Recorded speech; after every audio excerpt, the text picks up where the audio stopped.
Voilà, mesdames, mesdemoiselles et messieurs, bonsoir ñi ngi leen di nuyu bu ngeen déggee musique boobu rek ngeen xam ni ñi ngi jëm ci Ligue des Champions finale bu mag tey diggante Paris Saint-Germain ak Bayern de Munich mu nekk suma juumul 65e édition ci wàllu Ligue des Champions bi nga xam ne dañu koy football UEFA moom moo ko taxawal alors fanweeri équipe ak ñaar ñoom ñooy qualifié ci 79 pays ñuy xëccoo raaya gi ñu def ko ay poule bi ñu ko defee ay poule xam ngeen ni ci la Paris Saint-Germain ak Bayern mujj qualifié rawatina bi ñu demee ci formule bu bees bi nga xam ne coronavirus moom moo ko imposé muy Final 8 nga xam ne amul aller-retour à partir des huitièmes des quarts ba ci final bi noonu la ñu ko footballé mu nekk ay confrontation directe tey nag ñaari équipe lañu yu nga xam ne bokkuñu taarix parce que bu ñuy xool ñi nga xam ni ñoo di alors Bayern de Munich Pape Malick miin nañu yoon wi miin nañu coupe bi par rapport ak Paris Saint-Germain bi nga xam ni mi ngi ci première finale am. mu ngoog Malick Thiandoum di la nuyu aussi di nuyu auditeur ñi nga xam ne ñoo di iRadio 90.3 bien sûr pour un dimanche pas comme les autres tout simplement tey jëlee ci finale ci li nga xam ne moo di Ligue des Champions ci diggante Paris Saint-Germain ak kii di Bayern de Munich. Notez bien sûr que Paris Saint-Germain day daw ci ginnaaw première Ligue des Champions depuis ba ñu amee seen tout premier match en 70 contre Poitiers kon tey jëlee 50 ans après Paris Saint-Germain jour pour jour parce que c'était le 23 août que Paris Saint-Germain am matcham bu njëkk premier match officiel contre Poitiers. Alors 50 ans après jour pour jour Paris Saint-Germain de jouer finale Ligue des Champions, c'est donc dire que 50 ans après Paris Saint-Germain amal na chemin bu rëy ci diggante moo xam championnat bi ba ci Ligue des Champions bi ba ci eeru Qatar yi.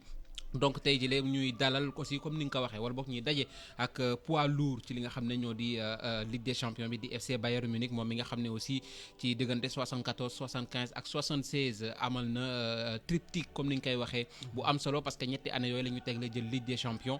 Alors en 40 ans mun naa ni entre 2001 ak 2013 depuis loolu ñaari yoon yooyu la ko gagné 2001 ak 2013 ci 40 ans.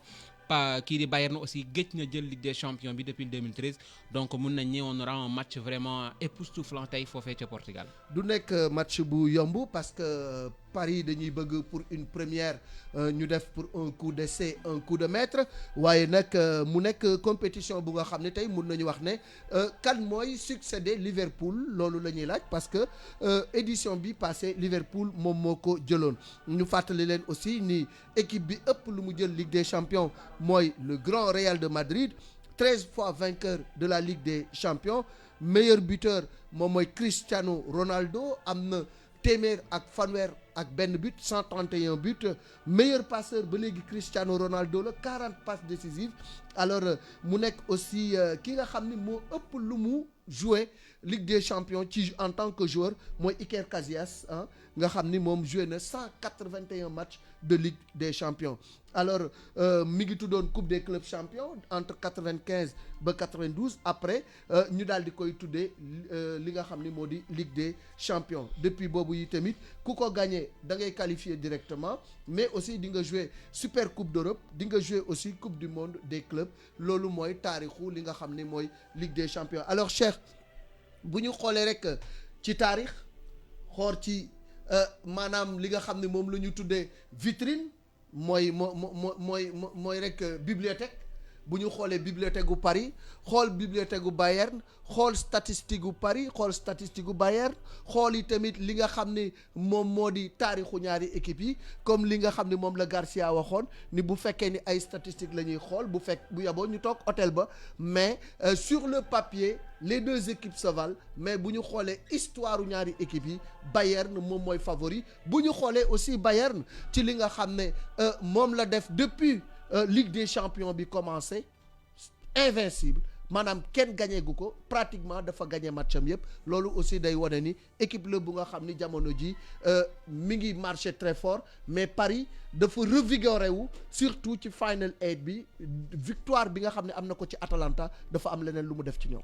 Malick Thiandoum maa ngi lay nuyu également auditeurs ñu suivre juste pour dire que Bayern non seulement dañoo amuñu nërmeluñ mais dañoo gagné seen match yëpp Ligue des Champions amuñu sax match nul loolu lañ def ci seen compétition yi ñu nekk ci at mi mais également Paris tamit c'est pas une équipe boo xam te ne dafa ñëw fii par hasard on dira que peut-être tirage bi xaw na leen favoriser tuuti mais ils ne sont pas là par hasard quand même parce que équipe la boo xam ne depuis 2011 ba léegi ñu ngi liggéey pour gagner la coupe aux grandes oreilles loolu mooy objectif fu les investisseurs qataris donc boobu ba léegi ñu ngi liggéey pour egsi fii donc yàlla def na cette année-ci y a le corona certes mais également y a le PSG qui est là joué nañ ko les matchs qu'il fallait c'est des matchs difficiles joué nañ ko gagné nañ ko les grands étaient là ils ont été éliminés le PSG a su s'imposer ci match yooyu mu doon am même si dañu doon jàpp ne match yomb la pour dire que benn match yomb fii parce que gis nañu fii Lyon éliminé fi City donc loolu yëpp am na fi entre temps bu ñu ñëw bi egsi finale bi tamit entre le PSG et le Bayern une finale ça se gagne ça se joue pas donc c'est pas forcément Bayern mooy favori sur le papier on peut dire que le Bayern est favori mais man je suis pas sûr parce que boo xoolee bu ñu xoolee papier yi bu ñu ko xoolee ci équipe par équipe joueur par joueur ligne par ligne je vois pas comment le Bayern peut bon mën a pari ñaari yoon waaw peut-être c'est des équipes yoo xam man damay jàpp ne. 50-50 la parce que looy ragal ci attaque gu tey Bayern mën nga ragal lu ko. parce que mën nga ko am ñaari yoon ci PSG parce que quand même Mbappé Neymar c'est ce qui se fait de mieux dans le monde actuellement dans le monde du football. Quand même vous avez des joueurs comme comment dirais-je Navas qui a gagné la Ligue des Champions 3 fois avec le Real. Thiago Silva c'est des joueurs assez expérimentés quand même avec des Marco Verratti c'est équipe la boo xam ne bokkul ak équipe boo xam ne bu tasee Bayern dañuy yaakaar ne Bayern da koy wal comme ce qui s'est passé avec Lyon bi ñu tasee ci quart de finale bi demi-finale bi demewul noonu man jàpp naa ne match la boo xamante ne ku ci gagné ce sera pas une surprise pour téléspectateurs yi. ku ci nekk mun nga gagner sa morom parce que ñaari équipes yi sur le papier et sur le terrain ay joueurs yu am valeur ay joueurs yu baax la ñu amee mais match la bu nga xam ne particularité bi peut-être mooy fi ñu koy jouer Lisbonne la ñu koy jouer c'est vrai fa la ñu jouer Final 8 bi yëpp mais aussi mu nekk dans un contexte de coronavirus mais loolu mënul wàññi dara ci méritu équipe bu ko jël moo xam Paris la moo xam Bayern de Munich la parce que dañu wane seen bopp depuis match de poule yi ba ci egsi ci Final 8 bi donc loolu c'est des équipes qui sont en progression depuis lors et qui sont constant dans les résultats parce que résultat la yu nga xam ne tey boo ko xoolee muy Bayern muy Paris Saint-Germain presque Paris aussi ñàkkul match quoi qu'on puisse dire même si Paris bu ñu xoolee dafa am 5 victoires wala bokk comment dirais-je depuis premier benn match nul voilà mi ngi noonu parcours donc ñoom aussi dañu ci Final 8 bi ñu gis ni dañu dóor Atalanta 2-0 dóor Leipzig 3-0 bu ñu fàtte ni Paris aussi moom moo éliminé woon Dortmund loolu aussi une équipe allemande. peut-être boobu mooy benn défaite bu mu am ci parcours bi c'est face au Borussia Dortmund à l'aller 2-1. tout à fait boobu lañ si ñàkk mais le reste je pense que c'est des victoires avec le nul face à Madrid.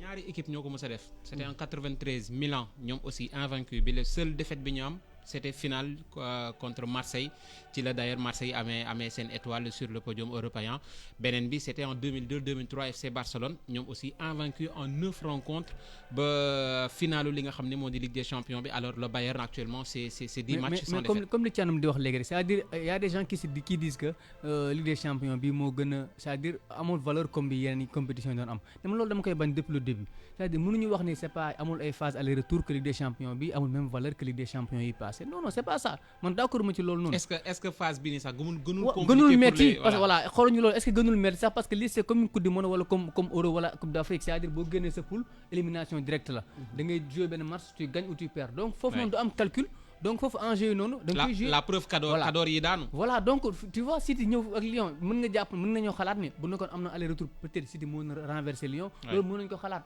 mën nañu xalaat ne bu amoon aller retour Atalanta pare moo na gën a metti mais match boo xamante ne ça se joue sur maximum 120 minutes mënuñu jàpp ne yeneen match yu ñu doon jouer moo ko gën a metti loolu moo ko nangu parce que man de booy formule Final 8 bi sax man je suis pour bon même le président y réfléchit président UEFA bi parce que a priori mi ngi réfléchir parce que nee na gis na ci ay poñ yu am solo yoo xam ne pourquoi pas réfléchir ci Final 8 en fait man li ma ci ragal juste mooy sur le plan économique parce que booy xool li ñu ci naroon a gagner c'est-à-dire une équipe comme FC Bruges wala FC Bâle bu génnee poulam war a recevoir Madrid war a recevoir Barcelone lu mu ci naroon a gagner donc je pense pas que ci benn match bu ñu ko jouer sur terrain neutre ça pourra récompenser wala mën na tax ñu rentabiliser loolu peut-être mën na nekk jafe-jafe mais c'est une forme boo am na avantage pour les spectateurs sportifs voilà sur le plan sportif dafay jox beaucoup plus de piment à la Ligue des Champions et puis ñu am ci contexte bu nga xam ne aussi bu ñu xoolee ñaari équipes yi liy wane ni tey jii ñoom ñaar ñi ngi au summum moo di ni Bayern dafa jël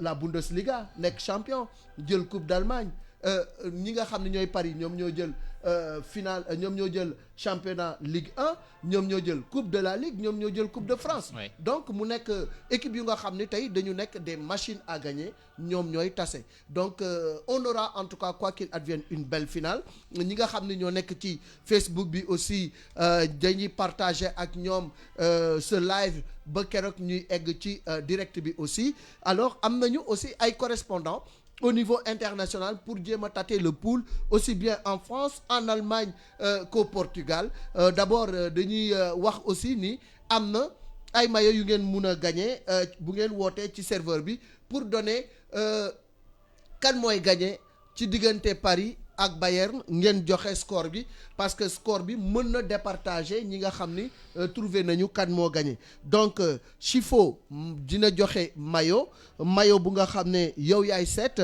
77 438 68 17 mooy numéro Chifo waaye à part Chifo am nañu beneen partenaire muy Racine Sport nga xam ni maillot bi ma sol nii moom moo ko defar Racine Sport 77 955 25 25 ñaar ñooñu ñoom ñoo joxe ay maillot pour les vainqueurs ku ci gagné yaay seet maillot bi nga bëgg ñu defaral la ko imprimer la ci numéro bi nga bëgg ak tour bi nga bëgg kon nag serveur bi 88 628 38 38 88 628 38 38 mën ngeen woote jox seen xalaat ci final bi mais également joxe seen pronostic alors dañuy dem ba Paris fekk fa Nabil Gélit qui est journaliste à France journaliste sportif à l'équipe qui va revenir un peu sur les enjeux de ce match voir un peu les contours de cette finale entre le Bayern de Munich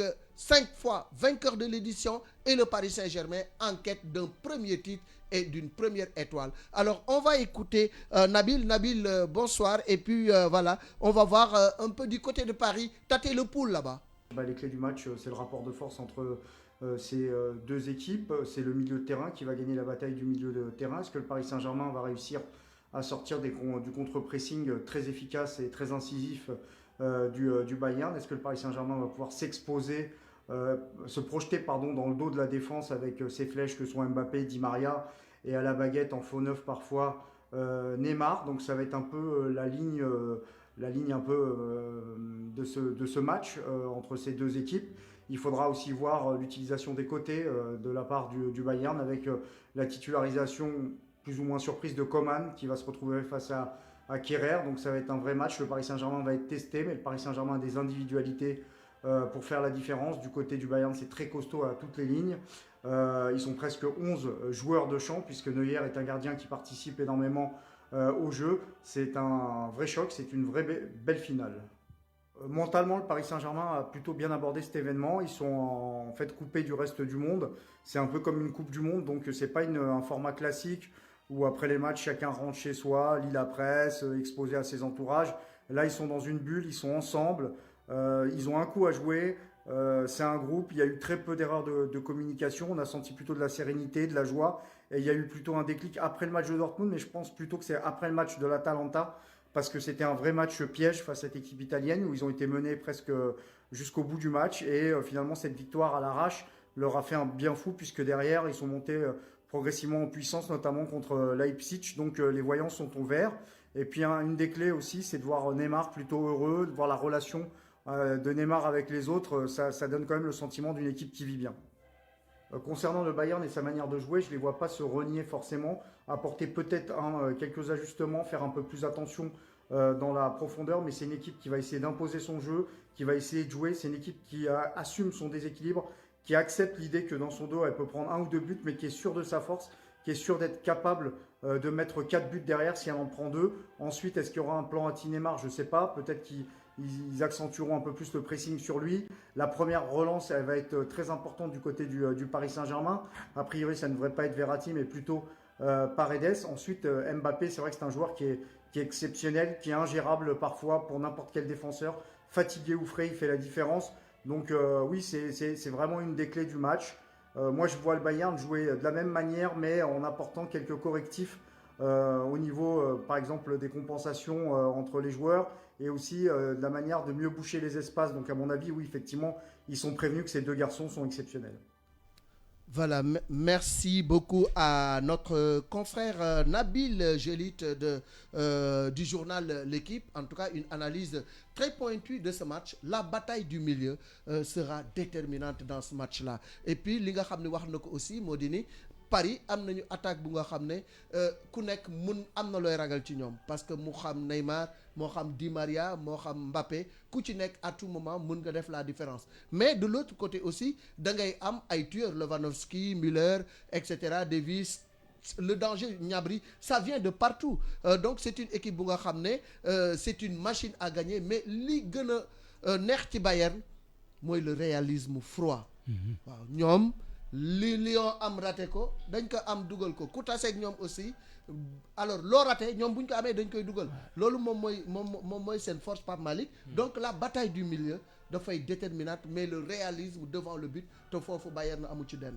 Bah ouais moom il a clairement dit parce que Bayern c'est vrai que même bu parce que ñu bëri ñu ngi naan faiblesse su Bayern c'est un petit peu sa défense alors même bu amee défense buy encaisser 2 buts am na attaque buy dugal 4 buts mais attention à ce Paris Saint-Germain parce que aussi am nañu ay lignes yoo xam ne ay lignes yu solides la moo xam défense bi avec un Kimpembe qui s'est vraiment illustré ci Final 8 bi moo xam contre Atalanta wala contre Leipzig accompagné d'un joueur très expérimenté à savoir Thiago Silva.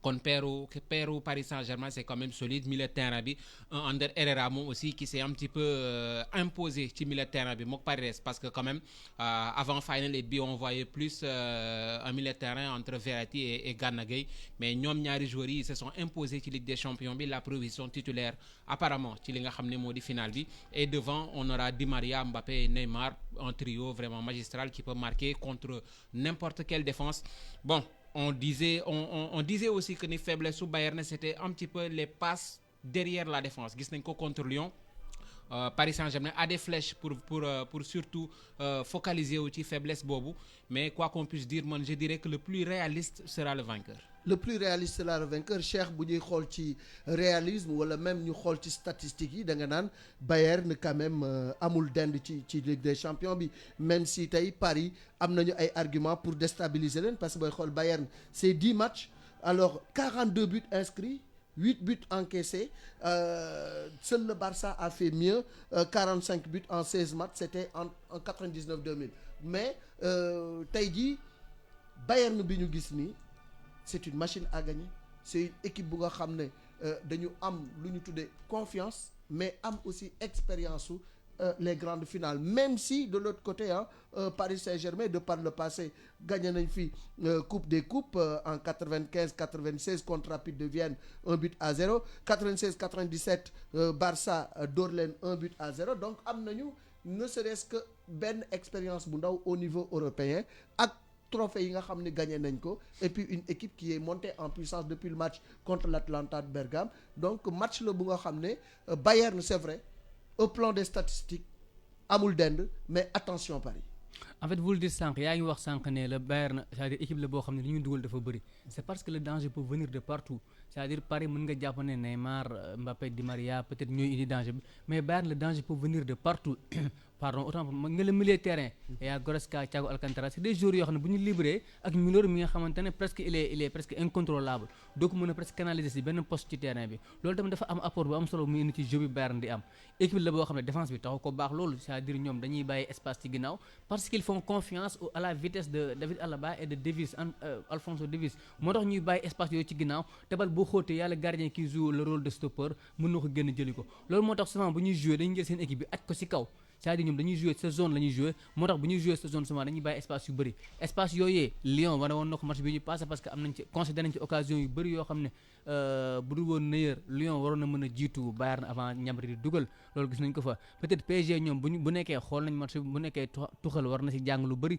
war nañ mën a utiliser loolu espace yooyu Bayern di wax parce que Nabil Delis sànq mi ngi koy wax mu ne Bayern nekkul équipe boo xam ne day bàyyi li mu mën pour rek fekk si adversaire bi moom dafay équipe la boo xam ne dafay dee ci ay principe am continuer ci même si xam nañ ils vont prendre au but ils vont essayer d'en mettre 6 pour que adversaire du mën a ñëwaat loolu dañ koy def certes mais cette finale là c'est-à-dire le PSG nekkul équipe boo xam ne pour man day jël ay 4 buts 5 buts yaakaaruma ko ci match bi yaakaaruma ko ci finale bi je pense que actuellement équipe bi ku ci gën a réaliste en plus ku ci gën a solide mentalement mën na si génn on peut parler d'expérience certes mën nañu wax Bayern moo expérience sur le plan compétition yi ñu joué et tout mais man je pense que fii loolu dafa joué lu bëri parce que les Neymar les Mbappé ils ont des choses à prouver pour moi bi ñuy départ final bi 50-50 lay doon que ce soit l'expérience wala les trophées qui ont été déjà gagnés dans le passé pour moi bi ñuy commencé match bi 50-50 lay nekk. bu ñuy commencé match bi 50-50 lay nekk la nga gagné daaw ak daaw jéeg ak at yële loolu compteetul c'est un match sur 90 minutes et chacun ci ñoom da nga bëgg a bind histoire tey dégg naa sax Mbappé muy wax lu mel noonu mu ni ñun li ñu bëgg man li ma bëgg mooy bi may ñëw Paris mooy jël dara. donc nekkuñu di yanu match bi wala lu mel noonu te ku xam aussi tey Neymar ak li ko Paris jëndee et tout il a envie de montrer que li taxoon Qatar yi xaru pour jënd ko ak def ci moom benn alal bi jar na ko te il est en pleine forme actuellement alors Pape Malick classement yi daanu na donc le Bayern est resté fidèle à ses principes 4-2-3-1 la ñuy football donc Neuer mooy nekk ci biir à gauche nga am Davies am Alaba am Boateng ak Kimmich am 2 tampons mooy Thiago Alcantara ak Goretzka nga amaat ñetti milieu de terrain ci diggante bi mooy Kingsley Coman Müller ak Gnabry en attaque ñu am Lewandowski donc pratiquement boo xoolee c'est la même équipe. À part le changement de Perisic par remplacement de Perisic par Coman et également le retour de Boateng bi souvent ñu yaakaaroon day gaañu wala du bokk ñaari changement yi la ñu mën a jàppe su am mais en fait c'est le même système bon apparemment ils vont jouer de la même manière parce que presque changé wuñ ci lu bëri défense bi c'est après la même chose le milieu également il y a Thiago Alcantara qu'on attendait avec Leon Goretzka am nañu doon yaakaar ne sax mën nañu indi Kimmich au milieu de terrain pour essayer de couper la liaison entre Neymar et les autres mais finalement amuñu ko je pense que Bayern va jouer de la même façon que la joué avec les autres même si tamit espace yu ñu doon am contre Lyon je pense fortement qu'ils vont essayer de les réduire pour ne pas s'exposer davantage. Pape Malick, à part les 2 changements le Bayern est resté fidèle à ses principes tactiques rester fidèle aussi à ses joueurs yi nga xam ne ñooy def différence. Bah oui, on ne change pas une équipe qui gagne surtout ci Final 8 bi nga xam ne maximum c'est 120 minutes par rencontre donc Bayern Munich bien sûr qui compte derrière son meilleur buteur on va dire ci Ligue des Champions bi Robert Lewandowski on attendait peut-être un Coman jouer contre son ancien club à savoir le Paris Saint-Germain mais Perisic a quand même montré a quand même fait tout simplement une très belle prestation lors des quarts de finale. Mais en fait c'est Coman qui vient à la place de Perisic. Finalement Kingsley Coman moo fi nekk alors dañuy dem comme joxe nañu classement wu lii di Bayern dañuy dem fekki Tiendou depuis l'Allemagne Tiendou ñi ngi lay nuyu. Bonsoir les gars, bonsoir aux chers auditeurs na ngeen def yéen a ngi ci. waaw ñi ngi ci jàmm bu baax maa ngi fii ak Pape Malick Diaw ak Cheikh Diop ak man Malick Thiandoum donc ñu jëm ci final bu nga xam ne Allemagne yëpp ñi ngi koy xaar rawatina du côté de Munich léegi rek laay joxe classement wu Bayern de Munich mu mel ni que pratiquement bariwul changement à part Kingsley Coman mi nga xam ni ñëw na ak Boateng tey jii en Allemagne bu ñu doon jël température bi foofu ak niveau de confiance su allemand yi lan la ñuy wax Tiendou. Ah c'est très haut les Allemands sont confiants parce que bon maa ngi lire dans les journaux aujourd'hui ñu interviewé les anciens internationaux allemands yi nga xam ne jël nañ ñoom ñëpp la Ligue des Champions muy Stefan Effenberg Lothar Matthäus Franz Beckenbauer Mehmet Scholl ñoom ñëpp ils sont confiants nee nañ daal bon defe nañ ndax le Bayern est un peu plus fort de 55 à 60% que l'équipe du Paris Saint-Germain et puis en plus de ça il faut savoir que mine de rien Bayern moom moo ëpp routine moom moo ëpp dégg nga maam lépp lu nga xam ne rek jaar na ci Ligue des Champions parce que yàgg nañ ko def le Bayern a fait 10 finales au total. Gagné ci 5 yi aussi ñu perte ko ah. waaw ça joue un rôle très important. passé bi dina jouer rôle bu important mais sur le papier ñu bëri dañuy wax ne bu match bi démarré 50-50 la parce que ku nekk am na looy ragal ci sa morom lu Paris di ragal ci Bayern war na ko ragal ci Paris. waaw loolu aussi am na mën nañoo def 50-50 de part et d'autre mais li ma leen di wax mooy su fekkee ne Bayern football na comme ni mu footballee contre le Barça Paris dina ko dóor c'est-à-dire di def benn pressing ci kaw di bay défense bi mu yëg ba ci ligne médiane bi alors à partir de ce moment dañuy may Mbappé Neymar ak l'attaque parisien là espace bu doy ak dégg nga maam ay couloir yu yaatu c'est ce qui est le danger.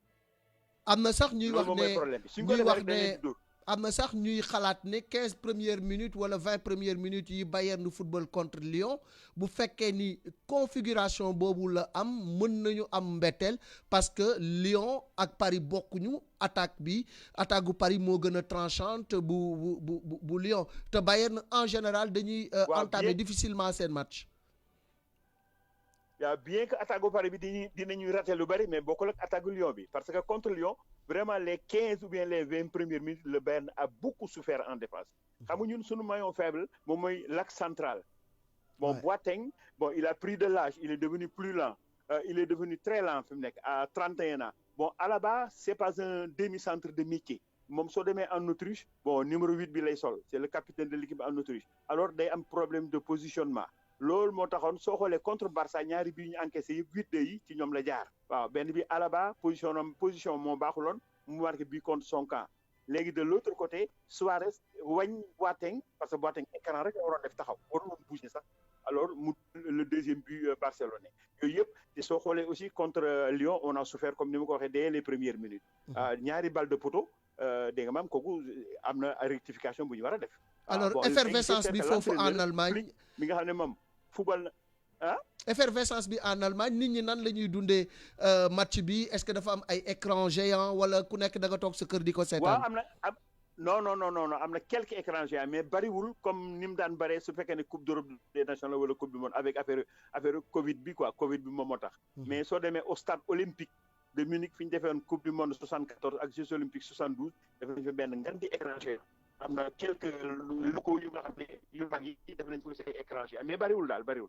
jërëjëf Tiendou dinañ jël siwaat xam naa ni à la mi-temps et même à la fin du match pour tirer les conclusions alors du côté de Paris il y aura toujours ils sont restés fidèles à leur 4-3-3 Navas mooy nekk ci camp yi Kerrer Thiago Silva Kimpembe ak Bernat au milieu de terrain ñu am Herrera Marquinhos ak Paredes en attaque le trio Di Maria Neymar Kylian Mbappé.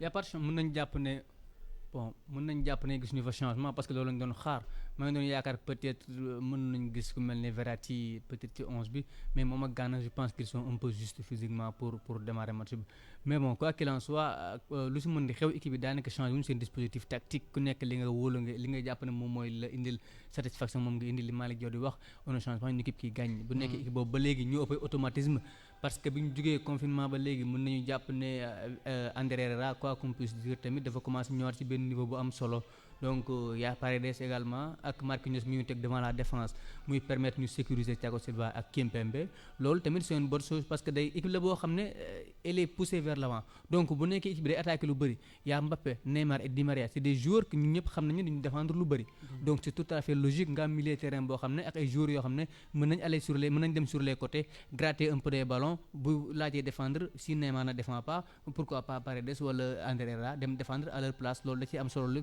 pour nga bañ exposer équipe bi à tout le moment. Alors Pape Malick le retour de Navas qui était incertain mais dafa mel ni les toubibs parisiens ont fait des pieds et des mains pour mu dellu si waat est-ce que rupture bi am entre-temps mënu ko xaw a handicapé tuuti d'autant que ki ko remplacé woon Rico mi ngi doon def match yu baax. Ouais, mais non je pense pas parce que quand même koo xam ne il a l'expérience de cette compétition surtout que gagné na ko 3 fois si je ne m'abuse avec le Real Madrid. Ouais. Donc il sera assez solide parce que ci demi-finale yi maa ngi doon wax ni maillon faible Paris ce sera peut-être le gardien parce que ci quart de finale yi il a été exceptionnel laata blessure bi et il revient heureusement ci finale bi donc il peut apporter un plus parce que d'habitude li ñuy wax ci match boo gestoo gis ku la doy dina apaiser li nga xam ne ñoo di joueurs yi et defe naa ni Paris Saint-Germain bu ñu gestoo gis Navas ils vont être encore plus solides pour ces minutes face à l'ogre bavarois. À nos internautes aussi mun ngeen toujours joxe seen xalaat mais suñu mbokku auditeurs yi mën nañu woote ci 88 628 38 38 88 628 38 38 mën ngeen joxe seen pronostic boole ci score match bi donc am ngeen maillot yu nga xam ne dañ leen ko offrir Chifo offrir na leen benn maillot de votre choix. Racine Sport également joxe na benn maillot donc ku ci gagné rek dinañ la boole ak Racine wala Chifo nga dem foofu nga jëli maillot bi nga xam ne moom nga bëgg ñu defal la ci numéro bi nga bëgg defal la ci tour bi nga bëgg donc loolu mooy suñu participation ci finale bi. bu fekkee ni am na auditeur bu nekk ci ligne bi 88 628 38 38 ngeen dugg wax seen xalaat ci finale bi mais aussi joxe seen pronostic pour rek ñu boole leen ci li nga xam ni mooy gagnant yi en tout cas bu ñu xoolee rek tey ñaari classement yi daanu na loolu dafay wone ni de part et d'autre en tout cas on est resté fidèle au principe tactique comme ni ko Pape Malick waxee. Aux hommes aussi. dafa mel ni am na ku ne ci ligne bi pour le moment. allo. waaye rëcc na kooku rëcc na ngeen essayer toujours woote 88 628 38 38 joxe seen xalaat ci match bi mais aussi joxe résultat match bi ngeen xalaat muy seen pronostic mën ngeen a gagné maillot bu leen neex auditeur bu njëkk a ñëw rek ñu jël ko bu ko defee mu wax xalaatam wax aussi résultat bi mu xalaat. allo allo oui sëñ bi ñu ngi lay nuyu. waaw nga dégloo sa téléphone bu ko defee déggoo bi gën a leer allo allo. Allô? Oui. Allô iRadio bonjour. wala bonsoir ça dépend ci fi nga nekk rek. waaw ba léegi rek 88 628 38 38 ngeen dugg wax seen xalaat ci match bi joxe seen pronostic match bi kan mooy gagné ñaata lay doon allo. allo. oui allo. allo. oui. sëñ Malick Thiandoum ñu ngi lay ziare. maa ngi ziar kooku kan la. kii mi ngi leen di woowee depuis Touba. depuis Touba nu mu tudd. yaa ngi si jàmm baax nañ lecture wi rek. ah waaw xanaa bëggoo gagné maillot bi. maanaam tey match bi mu nar a metti la. waaw. Bayern da koy door 2-0. donc yow victoire. Bayern lan da koy door 2-0. Bayern 2-0. waaw 2-0 Bayern. waaw dinañu jël sa numéro ci suuf. waaw. bu ko defee sëñ Saliou dina jël sa numéro. waaw yow mi wootee Touba noonu te leb tur bi. bu fekkee ni résultat bi nga wax tombé na mën nga gagné maillot bu nga xam ne Chifo moo ñu ko offrir ak Racine bi nekk fële ca Racine Sport donc merci beaucoup suñu auditeur boobu nekk Touba yéen a ngi déglu match bi bu baax. ayca bu fekkee ni am na keneen ku nekk ci ligne bi ki njëkk a wootee. allo allo waaleykum salaam. maa ngi joxe sama xalaat mooy. waaw tur bi d'abord. Paris dina door 2-1. Paris 2-1. waaw victoire Paris. waaw 2-1 tur bi nan la ak fooy wootee. ah. ma ni sa tur nan la ak fan ngay wootee. pour booy gagné maa ngi wootee Thiès. Thiès tur bi nan la. waaw. Mademba Sey Diaw. Mademba Sey Diaw. Sey Diaw. waaw. waaw sa numéro téléphone dinañ ko jël ci régie bi bu fekkee ni gagné nga incha allah dinañ la offrir maillot bi nag yaay seet ban équipe nga bëgg ñu jox la maillot boobu ak ban numéro ak ban tour. dégg nga bu baax. ma ne am na maillot yu ñuy joxe bu match bi jeexee. waaw. day am tirage au sort yow wax nga Paris moo gagné 2-1. waaw su fekkee ni sama yëg-yëg daal laa wax daal su ma yëg-yëg. waaw loolu pronostic la rek. pronostic la bu fekkee ni tombé na mën nga gagné maillot boobu boo ko gagné dinañ la woo wax la kan ngay jokkool pour mu jox la ko. merci beaucoup Mademba Sey Diaw depuis Thiès ak suñu auditeur bi woote Touba kii nee na Bayern mooy gagné 2-0 keneen kii nee na Paris mooy gagné 2-1 en tout cas pour l'instant équilibre la. bu ñu amee beneen auditeur 88 628 38 38 ngeen wax seen xalaat joxe seen pronostic bu ko defee ngeen mun a gagné maillot allo. oui allo waaw. oui. man la Mamadou. Mamadou. Balde. Mamadou Balde fooy wootee. Kolda. Mamadou Balde depuis Kolda Mamadou. noo gisee matchu tey bi. Bayern da koy nokk 3-2. waay na rafet nag dégg nga. 3-2. 3-2 pour Bayern. vainqueur 3-2 Bayern. ok Mamadou dinañu jël sa numéro ci suuf incha allah bu fekkee ni gagné nga dinañ la wax naka ngay def ba jël sa lot. Merci beaucoup donc à Mamadou Baldé depuis Kolda, à Thiès Mamadou Sey Diaw à Touba. Am nañu fa beneen auditeur ku nekk joxe nga sa pronostic bu ñu amee keneen allo allo i rajo. allo. oui allo. allo. allo waay. oui sëñ bi noo tudd ak fooy wootee. allo. ma ni noo tudd ak fooy wootee. man maa ngi wootee Touba. Touba waaw tur bi. Cheikh Mbaye. ah Cheikh. Cheikh Mbaye. Cheikh Mbal.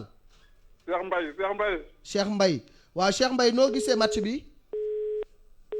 oh Cheikh Mbaye depuis Touba rëcc nañu jotagul joxe dafa mel ni que nous avons Khalilou Fadiga l'ancien international sénégalais donc moom itamit il va donner son avis sur le match Kali ñu ngi lay nuyu bàyyi la nga joxe sa xalaat ci Paris Saint-Germain Bayern de Munich Fadiga. de 50 ans que le club existe, c'est la 50e. bëggoon naa dem fële nga xam ne mooy Portugal ngir daal di teewee li nga xam ne mooy final bi ci Lisbonne ndax mën naa wax ne man ci Paris Saint-Germain la màggee ndax club bi daanaka lu tollook 36 ans ngi ma koy supporter ba ma nekkee ndaw foofu nag la doon football man ak samay xarit ñu dem fi nga xam ne mooy Parc des Princes saay bu nekk di fa daje ndax bëgg bi nga xam ne bëgg nañ ko Paris Saint-Germain ab mbégte rek laa am ci PSG lu mu yegg ci final bi wane ne moom club bu mag la fu mu nekk nii ci Europe li tax nag PSG ren daal di yegg ci final bi mooy boo seetee fu mu nekk nii dafa dem ba nekk li nga xam ne mooy équipe dëgg-dëgg joueurs yi dañuy foo di kaf di ree ànd doon benn lu ko waral rek mooy nit ñi seen nañu ne Neymar ci demi-finale bi bañ ko joxee trophée meilleur joueur daf ko jël jox ko ki nga xam ne mooy Choupo-Moting waaye nag loolu newul lu bees ndax boo seetee Choupo-Moting moom moo nekk bokk na ci joueurs yi nga xam ne la ñu gën a bëgg ci vestiaire bu Paris Saint-Germain te boo seetee moom du jouer lu bari waaye nag loolu day firndeel rek ne fu mu nekk nii Paris Saint-Germain dafa am soppeeku bu baax ci ni ñuy doxalee moo tax ma am yaakaar ne Neymar Mbappé wala ñeneen joueurs yëpp dinañ def seen kéemtalaay kàttan ba daal di jël li nga xam ne mooy trophée bi loolu nag dina doon lu solo ci ñun ñi nga xam ne Paris la ñu defee suñu formation ba ñu doonee tout tànk ba léegi maa ngi waajal nii sax dem ci dëkk ba nga xam ne foofu la ñu doon footballé ngi daal di daje ak ñi nga xam ne ñoo suñuy xarit yu màggandoo ak ñun doon football Paris Saint-Germain ba ñu nekkee tout tànk am nañu yaakaar ne daal Paris dana gagné li nga xam ne mooy Ligue des Champions bu ren bi. Le match avec les copains. Voilà, il est né à Paris, l'enfant de la Goutte d'Or comme on l'appelle mu nekk benn quartier foofu ci Paris bu nga xam ne boo nekkul guerrier dëgg doo fa mën a évoluer donc merci à Kali ci xalaatam c'est normal il a un penchant pour le Paris Saint-Germain mais même bu amee penchant faral Paris daf ko teg ci ay arguments. waaw mais loolu tamit moo am mais booy xool ñun maa ngi koy wax sànq ñun ñoo ci France la ñu ëpp ouverture que ci Allemagne wala ci Angleterre peut-être c'est l'histoire qui nous lie loolu moo tax loolu am booy xool bëri na ci internationaux sénégalais yu bëri France lañu leen formé bu ñu fa juddowul foofu lañu leen formé foofu la ñu màggi ils ont fait toute leur classe là-bas avant ñu ñëw di jouer Sénégal donc loolu c'est tout à fait normal que mu répercuté wu ci seen ay passion mais tamit teg na ko fu wër parce que mi ngi wax naan ils ont donné Neymar bi ñu ko joxee titre de meilleur joueur da ko jox ci Choupo-Moting ci quart de finale bi te loolu c'est symbolique parce que ça montre que équipe bi même si nga xamante ne ils sont sur le banc ils sont impliqués c'est-à-dire tout le monde est impliqué ñi bokk ak ñi bokkul yëpp ça veut dire que ambiance bi mi ngi fa donc mënuñu ko xalaat cette fois-ci di xalaat ay show di mari yooyu noonu mënu fa am mën nañ jàpp ne cette fois-ci le PSG est dans les bonnes dispositions pour gagner. Alors, on va aller du côté de Marseille. Marseille, ñu fekk fa une vieille connaissance. Pape Seck ñi ngi lay nuyu bienvenue ci iRadio ñu dëgmal final bu mag diggante Bayern ak Paris Saint-Germain. Du côté de Marseille nan la nit ñi di xaare match boobu. Malick ma lay nuyu di nuyu say auditeurs di nuyu jaween boobu dell ak yow. Malick Diaw Pape Malick waaw. waaw moom nag dafa lekk ceeb ba fi mu nekk di tarkal la. froidement la ñu accueillir final bi.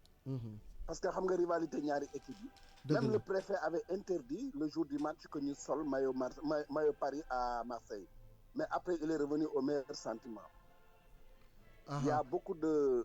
Bon, tu sais, mais paraît que Djeké, parce qu'en 93, vous savez que Marseille, du demi finale aussi, les Parisiens disaient à Marseille, ils ont gagné la coupe, mais il y a que des Noirs et des Arabes à Marseille. Bon, demi finale à C2 aussi, c'est pareil. Ils n'ont pas souhaité que, bon, c'est du donnant-donnant. Mais moi, de mon côté, même à la maison, mes enfants me disent, surtout le petit, il me dit que tu es un vendu, hein, tu es un traître. Ça m'a fait rigoler. Il me dit, tu es un vendu, tu es un traître, comment tu peux supporter Paris? Je dis, moi, je suis un Français, hein, je supporte la France. Oui. Mais ci diggante match tey bi Bayern ak Paris dafa nekk lu historique lu ñu kii parce que ci Coupe d'Europe ñoo ngi mës daje 8 fois en compétition. Paris gagné ko 5 fois, Bayern gagné ko 3 fois. Tout à fait. Loolu aussi ça fait réfléchir. Mais am na leneen lu am gis nga ñi mës dem finale pour la première fois en cinq yëpp dañ ko perte 6 années yu mujj yi. À part 2. ba si Dortmund bu mujj bi. Oui, 6 années yu mujj yi. Ok. Mais fi compétition bi toll nii Paris man sama favori Paris la parce que si aujourd'hui ils sont adroits waxuma lu maladroit hein, ils sont adroits parce que le haut niveau si tu rates des buts comme ni Neymar def contre Atlanta ak ni ñu def seen match yi si on rate des buts faciles tu perds le match. Ça dépend de destin bi mi ngi seen loxo ñoom. Parce que s'ils sont adroits aujourd'hui, parce que Bayern balaa ñuy mettre en place dafa am tuuti flottement yooyu xew surtout axe bi ci doon koy wax léegi. balaa ñuy mettre en place léegi foofu rek nga mën profité tu mets un but ñu attaqué la tu mets deuxième but. man foofu ma clé match bi laa lay jox. Si les Parisiens sont adroits aujourd'hui gagné nañu seen coupe loolu laa leen di souhaiter c'est pour la première fois ma supporter Paris. parce que je me suis posé la question 1000 fois daa dee ni comment je peux supporter Paris mais ñoom laa gën yéene ñu gagné finale bi. Waaw, ça c'est le sentiment du français hein, parce que c'est vrai malgré la rivalité tey bu Paris gagné Ligue des Champions dafay am impact direct ci maanaam indice UEFA bi donc c'est toute la France qui gagne dans ça. ba pare day am beneen visibilité. day am beneen visibilité gis nga du sax France mais day dem ba répercuter Sénégal daf leen di inciter parce que parcours Paris Saint-Germain ñoo ngi xëcc di investir di def lépp Sénégal aussi si Coupe d'Afrique foofu la ñu toll quoi nga xam ne loo gëm rek day ñëw. Parce que Marseille bi mu koy gagné aussi c'était la même chose avec Bernard Tapie. Il y avait un investissement extraordinaire. Finale nañu perte. dem nañu 2 fois demi-finale avec la main de Vata. Finale perte à Paris, tu te rappelles? Ouais. Après nous de Munich, on a gagné la coupe. Et c'était pas la meilleure équipe marseillaise qui a gagné la coupe d'Europe. Hein? Tout à fait. Parce que moi j'ai vu avec les Dragan Stojkovic, avec Chris Waddle, avec Moser, avec tous jàll nañ fi gagné wuñu. Moi j'ai gagné la coupe avec Rudi Völler, Alain Bokšić, Edli, Deschamps et Desailly, Boli. ñoo gagné coupe bi hein. Soo defee ak équipe yu jëkkoon ñoo gën fu. xam nga li ma la mais à force de travailler résultat bi day ñëw après. alors foofu la Paris toll actuellement nii foofu la Paris toll sur le plan de l'investissement waaw boo xoolee aussi progression équipe bi. Ça sera une coupe tu me diras un peu méchant quoi une coupe Covid. C'est ça qu'on l'appelle à Marseille. Voilà en tout cas quand même il mérite. Ouais, il y a pas d'effervescence à Marseille du tout hein. Non, c'est tout froid. Il y a le Mistral aujourd'hui. Il faisait tellement chaud. Aujourd'hui, finale au Paris, il y a le Mistral, ça souffle de partout. Tout le monde est à la maison. Et à Paris, ils ont ouvert le parc avec 5000 personnes, avec des écrans géants. Covid oblige, mais tout le mal que je souhaite aux Parisiens, c'est de gagner. Et puis en tant que franco-sénégalais aussi voilà il y a que Idrissa Gana Gueye bu ñu sañoon tamit mu nekk deuxième sénégalais bu ko gagné à part voilà à part Sadio Mané. Malheureusement il a participé pendant tout le temps mais pendant repos au Covid bi dafa def si moom effet baisse de forme ouais. Ba pare dafa def effet parce que xëy na dafa def hivernal chargé lu ëpp déchargé wu ko loolu aussi dal na ko parce que keroog dégg naa laay jaw mu naan Idrissa maa ngi am envie wax ka lan la parce que lan la boobu la amul. parce que xëy na bu ko amoon dana résoudre problème am. Tout à fait. Alors merci parce que entraîneur bi dimbaliw ko. ko Tuchel aussi dimbaliw ko parce que l'Africain il doute. Ouais. S'il doute il marche au moral autant pour moi. waaw boo koy génnee di ko mettre sur le banc da nga koy gën a enfoncer. parce que il marche dafay doon football ak le frein à main c'est malheureusement te li mu am moo ëpp loolu. Tout à fait. Bon. Merci Pape. Ça c'est l'Africain, il a besoin d'affection, il a besoin de confiance. L'Africain, il a besoin de ça. Même moi, ça fait 30 ans que je suis en France, tu me fais douter sur mon boulot, je suis nul. Ouais. C'est ça. Merci beaucoup Pape Seck, notre grand frère et ami depuis Marseille. Dinañ dellusiwaat à la mi-temps ou à la fin du match pour tirer les conclusions et voir un peu l'ambiance du côté de la France et du côté de Marseille.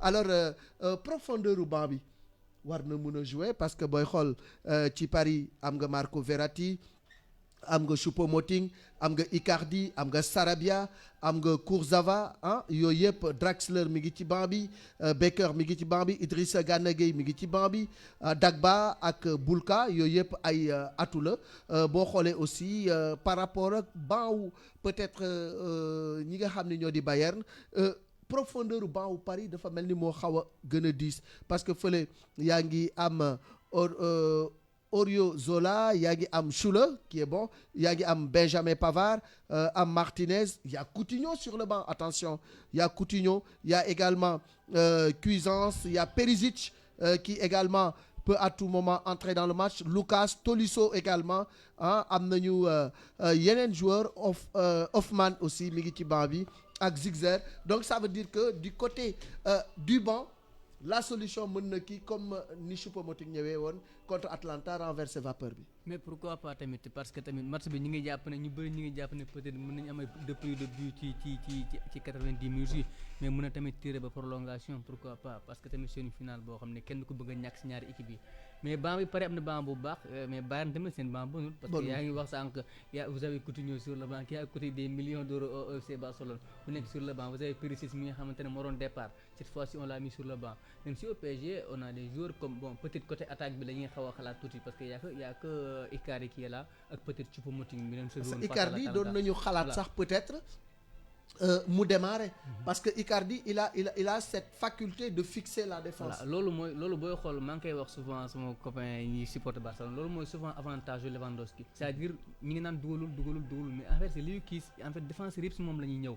boo seetloo même face au FC Barcelone Piqué ak Langlet ils sont constamment sur Lewandowski en fait loolu mooy jox souvent Perisic ak les excentrés les Gnabry autres loolu moo leen jox souvent la latitude d'éliminer leur vis-à-vis bu ñu amee champ libérer espace alors xamante ne moo waroon compenser il est sur l'attaque constamment loolu doon am solo mais tamit peut-être on compte plus sur la vivacité et la vitesse de Mbappé que sur la stabilité de Icardi. Nous avons notre confrère Babacar Ndaw Faye en ligne Babacar ñu ngi lay nuyu.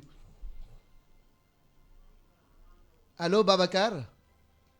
Benef Babacar Ndaw Faye allo Babacar Ndaw Faye nekk ci immedia.sn nekk également ku xereñ ci wàllu tàggat yaram di topp bu baax football ci réew mi ak ci bitim réew xam-xamam màcc lool ci côté boobu Benef ñu ngi lay nuyu. maa ngi lay fay Malick. alors Babacar fi mu nekk nii li ma koy waxee la pression monte ñi ngi jëm ci finale bu mag diggante Paris ak Bayern la pression monte et l'adrénaline monte finale la bu nar a neex en tout cas ñu bëri gis nañu ce sera une finale bu nga xam ne bu ubbeeku lay doon parce que ñaari équipe yi bu ñu xoolee seen taxawaay xool également joueurs yi ñu am du nekk match bu tëju torop de. En tout cas pour ñun observateurs yi on espère voir du jeu et beaucoup de beaux buts. Parce que boo xoolee comme tu l'as dit force en présence yi ak qualité effective notamment sur le plan offensif y a de quoi faire du beau jeu quoi maintenant final nag dafa nekk loo xam ne dafa xaw a am benn particularité mooy c'est pas un match comme tous les jours parfois joueur dina ci am un talent extraordinaire te du tere bu ñëwee ba ci final bi mu xaw a inhibé wu donc c'est assez compliqué à gérer sur le plan émotionnel. Mais bon on a quand même de part et d'autre ay joueurs yoo xam ne am nañu expérience ou même finale Ligue des Champions c'est bizarre parce que c'est vrai que en tant que club le Bayern moo ëpp expérience ci wàll wi mais boo xoolee sur le plan des individualités tu as au PSG ay Neymar ki nga xam ne jël na Ligue des Champions bi ak Barça jël na médaille d'or aux Jeux Olympiques avec sa sélection nga xam ne daf ko porté depuis des années tu as Navas ki nga xam ne pendant 3 saisons il a été l'un des joueurs les plus déterminants du Real Madrid tu as Di Maria qui a été très déterminant ci sacre 2014 au Real Madrid.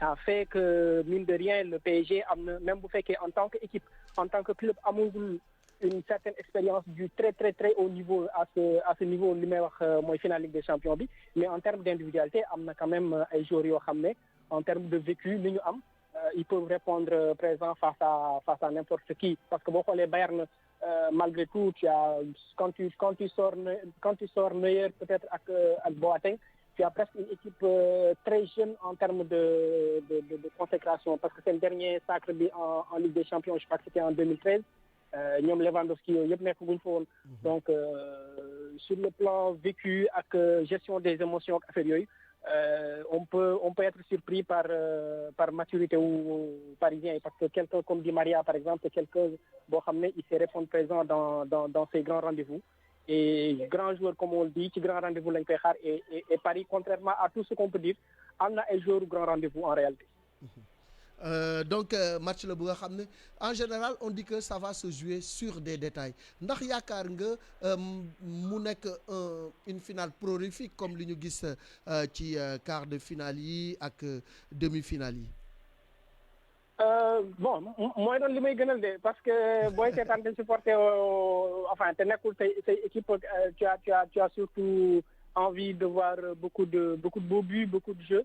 Maintenant une finale c'est un match tout aussi particulier wax naa ko ci début bi après mu ngi dépendre je pense ci début match bi ni ñuy attaquer un peu la partie parce que Bayern quoi qu'on puisse dire ni seen puissance offensive amee doole gis nañ ko contre Barça parce que ku dugal 8 buts contre le Barça ci benn match bu am envergure boobu noonu ça veut dire que sur le plan offensif ils ont de quoi mettre beaucoup de buts même bu dee finale.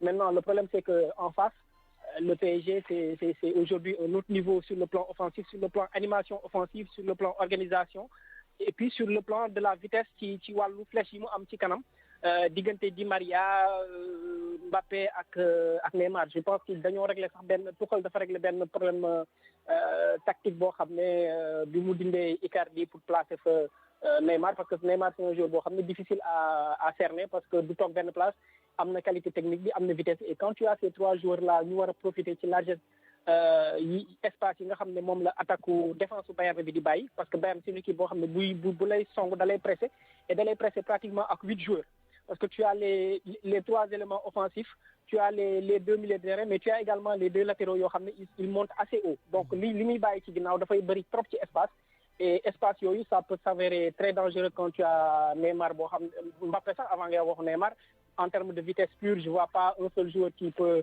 le tenir sur une course de plus de 40 mètres donc ça va être très compliqué également ci wàllu boobu donc je pense que en termes de domination possession beeg affaire yooyu Bayern mën na am un certain avantage mais ci espace yi muy bàyyi ci ginnaaw y a beaucoup de dangers qui peuvent se créer de là.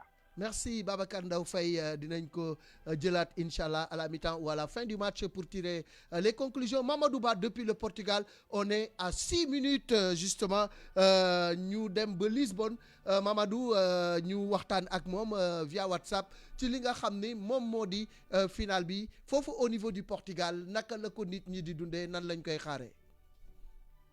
waaw Malick maa ngi lay nuyu bu baax maa ngi lay ziar.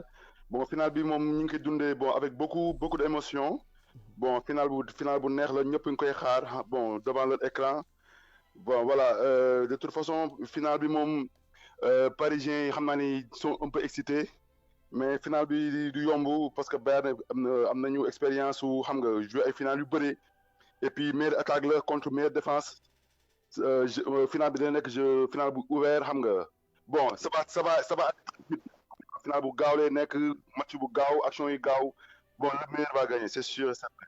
Alors ci sa gis-gis en tant que footballeur final bu mel nii lan moo ciy gën a déterminant lan mooy def différence bi. Moindre détail bon moindre erreur ça va se payer cash. waaw final Ligue des Champions kenn du bàyyi dara en général moindre erreur c'est voilà bu ñu xasee ba jiitu pour nga ñëwaat day metti en plus les Allemands sont très efficaces. Bon voilà les Parisiens ils sont venus avec beaucoup d'émotion bon nañ def ndànk bon loolu la gars yi di wax fii en général quoi. Alors xam naa dinañ la jël un peu à la mi-temps ou à la fin du match pour tirer les conclusions est-ce que effervescence am na foofu est-ce que effervescence am na foofu au Portugal nit ñi ñi ngi intéressé wu bu baax ci Final 8 bi. waaw bien sûr en plus bon les Français ñëw nañu fi ak doole parce que ñun jege nañu France tuuti jege ñëw nañu ak doole bon nit ñi ñu ngi ci bar yi ñu ngi ci café yi ñu ngi ci restaurant yi bon voilà xam nga Portugais dañoo bëgg football ñun ñëpp a ngi excité wu quoi di xaar le coup d'envoi. Voilà merci beaucoup on se retrouvera tout à l'heure donc merci Malick merci beaucoup. Voilà on va marquer benn break bu ndaw avant ñuy dem stade de la Luz pour la finale de la Ligue des Champions Bayern de Munich Paris Saint-Germain.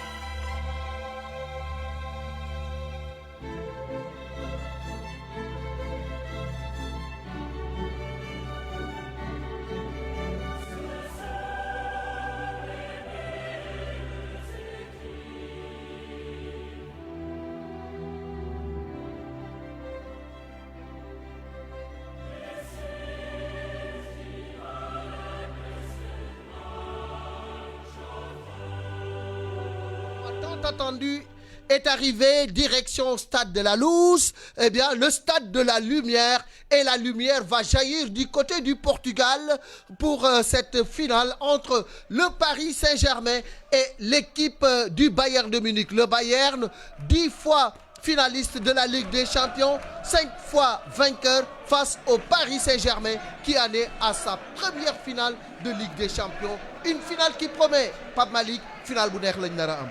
final bu neex la ñu nar a am kon entre ñaari équipes yi nga xam ne kenn ki mës a gagné Ligue des Champions keneen ki day daal di daw ci ay at yu bëri 2013 la ko Bayern gëj a gagné puisque 2013 ci la Bayern defoon li ñuy woowee Das Triple maanaam gagné championnat gagné coupe teg ci Ligue des Champions kon nag Bayern day daw ci li nga xam ne moo di at yooyu yëpp te yëkkatiwuñu coupe boobule kon tey jëlee y aura en face bien sûr le Paris Saint-Germain qui va essayer aussi de dessiner cette étoile ci li nga xam ne moo di seen logo boobule di Paris Saint-Germain une belle occasion on va dire un dimanche pas comme les autres pour le Paris Saint-Germain et bien sûr pour le Bayern Munich.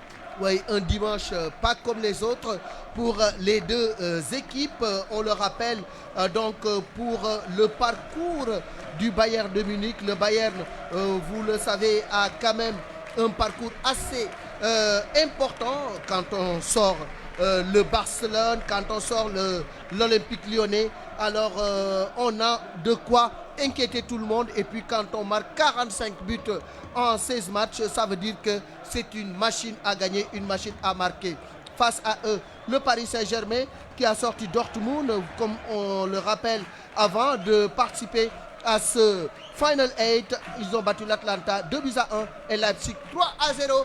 Et tout à l'heure, le coup d'envoi va être donné pour cette finale. Pape Malick, on a donné le classement dans l'avant-match, mais en tout cas, c'est une finale qui va être suivie sur e-radio et sur également Facebook. Et c'est parti, Pape Malick. On a donné les classements, donc c'est parti pour les 90 minutes, voire 120 minutes contre Paris Saint-Germain avec Bayern de Munich. Le coup d'envoi qui vient d'être donné par l'arbitre central. On se doute bien que tout le peuple sénégalais pour le moment suit cette rencontre Paris avec Bayern. Et c'est bien pour le moment le Bayern Munich qui va essayer de sortir ce ballon avec un pressing très haut. Côté parisien, Mbappé, Neymar et Di Maria. Sous le regard bien sûr de Thomas Tuchel qui est très très concentré pour sa toute première finale avec le Paris Saint-Germain et qui peut écrire l'histoire d'ailleurs avec cette équipe du Paris Saint-Germain qui on le rappelle n'a jamais soulevé cette coupe aux grandes oreilles. Alors finale bu nga xam ne Paris musu ko gagné ñi nga xam ne ñoom la ñu dajeel muy Bayern de Munich ñoom football nañ ko fukki yoon gagné nañ ko juróom yoon Real Madrid rek moom moo def lu ko ëpp ndax Real gagné nañu coupe bi fukki yoon ak ñett. En tout cas pour le moment le Bayern exerce un pressing assez haut et ce sont les Munichois qui vont aller à l'attaque. Attention, une première balle qui va directement dans le décor. C'était une chaude alerte devant le but parisien, mais dans la combinaison, eh bien les Munichois n'ont pas pu trouver la faille tellement il y avait un bon regroupement et une bonne organisation défensive autour de Thiago Silva. Et puis voilà, le ballon est allé directement en sortie de but. C'était une balle convoitée par Goretzka. Et ce sont maintenant les Parisiens. Il y a une rude bataille pour la conquête du ballon. Et première faute sur Kingsley Coman. Un duel avec l'ancien Parisien Kingsley Coman. On le rappelle, qui a passé 10 années au Paris Saint-Germain et seulement 55 minutes de jeu au Paris Saint-Germain pour le jeune Français Kingsley Coman.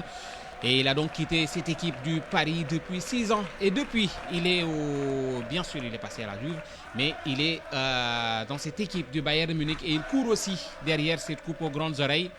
Et il a été au duel et il obtient ce coup franc que va botter tout simplement Kimmich, qui donne des consignes dans la surface de réparation. Coéquipier Emi, ils replacés. Ils sont nombreux dans la surface parisienne. Lewandowski, Goretzka. C'est parti au premier poteau, coupé par Bernat qui va concéder la touche. Et 2 minutes de jeu, pas d'occasion franche pour le moment. Ces deux équipes sont en train de s'observer.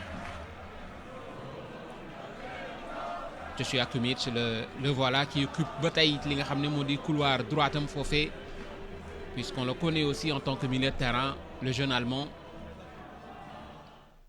Et Davis qui va jouer cette touche.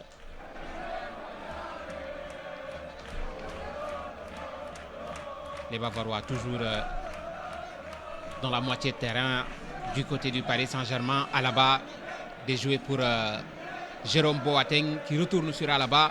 On essaie d'aspirer cette équipe parisienne. Un long ballon en direction de Kingsley Coman, récupéré pas pour longtemps par les Parisiens, mais ils vont obtenir la touche. L'équipe de la capitale qui a dégagé en touche. ñetti minutes la ñu football gum 0-0 diggante Paris ak Bayern ñi ngi fële ca Lisbonne ci stade de la Luz nga xam ni mooy stade de la Lumière ñu war fa football donc tey ji finale Ligue des Champions juróom-benneel fukk ak juróom-meelu finale, mais pour l'instant ci ñetti minutes yi dara amagul ñaari équipe yi ils se tiennent en respect. Pour l'instant, Pape Malick, on peut parler bien entendu de round d'observation parce que les équipes pour le moment sont encore sur leur principe de jeu et il n'y a pas encore d'emballement dans ce match. Mais oui, on s'observe. C'est une finale, comme Nicole Cheikh Diop disait, une finale, ça ne se joue pas, ça se gagne. Et méthode Bounek d'Angoud pour bien sûr mener au niveau du tableau d'affichage au coup de sifflet final. Et même si le Bayern Munich essaie de dérouler, ce Paris Saint-Germain reste calme face à l'ogre bavarois. Et c'est ce même Paris Saint-Germain qui va essayer de sortir ce ballon avec Thiago Silva qui va passer par Kerrer, contré par Coman. Attention, récupéré très haut par les Bavarois et dégagement de Thiago Silva qui a essayé de retrouver Di Maria. Et pour le moment, c'est un match haché qu'on a, beaucoup de pertes de balles de part et d'autre et des duels de partout au niveau du milieu de terrain. Comme sur ce tacle de Kerrer. Sur Coman, un long ballon en direction de Gnabry, dégagé toujours par Thiago Silva. Les Parisiens essaient tant bien que mal de réagir dans cette rencontre, dans cette partie. Et ce sont les Bavarois qui vont repartir avec Kingsley Coman. Goretzka, Taïdel, Petit David. Mudel Souache Alaba. Pour le moment, on essaie d'aspirer cette équipe parisienne, pas d'espace. Et Guidel Gnabry, ça peut se jouer, c'est bientôt. Et c'est plutôt Kylian Mbappé qui vient donner main forte, prêter main forte à sa défense. C'est-à-dire que pour le moment, ces Parisiens ont du mal à garder ce ballon. Ouais, comme sur cette action avec cette perte de balle de Paredes. Lewandowski, la frappe de Thiago Alcantara complètement dévissée. Complètement dans les cieux du stade de la Luz. Pour l'instant, il n'y a pas encore de domination entre le Paris Saint-Germain et l'équipe du Bayern de Munich, alors qu'on voit cette tentative de Thiago Alcantara qui passe largement au-dessus la rage du maître à jouer du milieu de terrain du Bayern de Munich. En tout cas, c'est un garçon très très intéressant et c'est Kever Navas qui était incertain jusque-là et qui est revenu pour cette rencontre, cette finale. Il ne voulait pour rien rater cette finale et les Toubibs ont tout fait pour le ramener. Alors Herrera qui va essayer de jouer pour André Di Maria. Di Maria, retour d'une position de hors-jeu face à Davis et ce sera une remise en jeu pour l'équipe des Rouges du Bayern de Munich.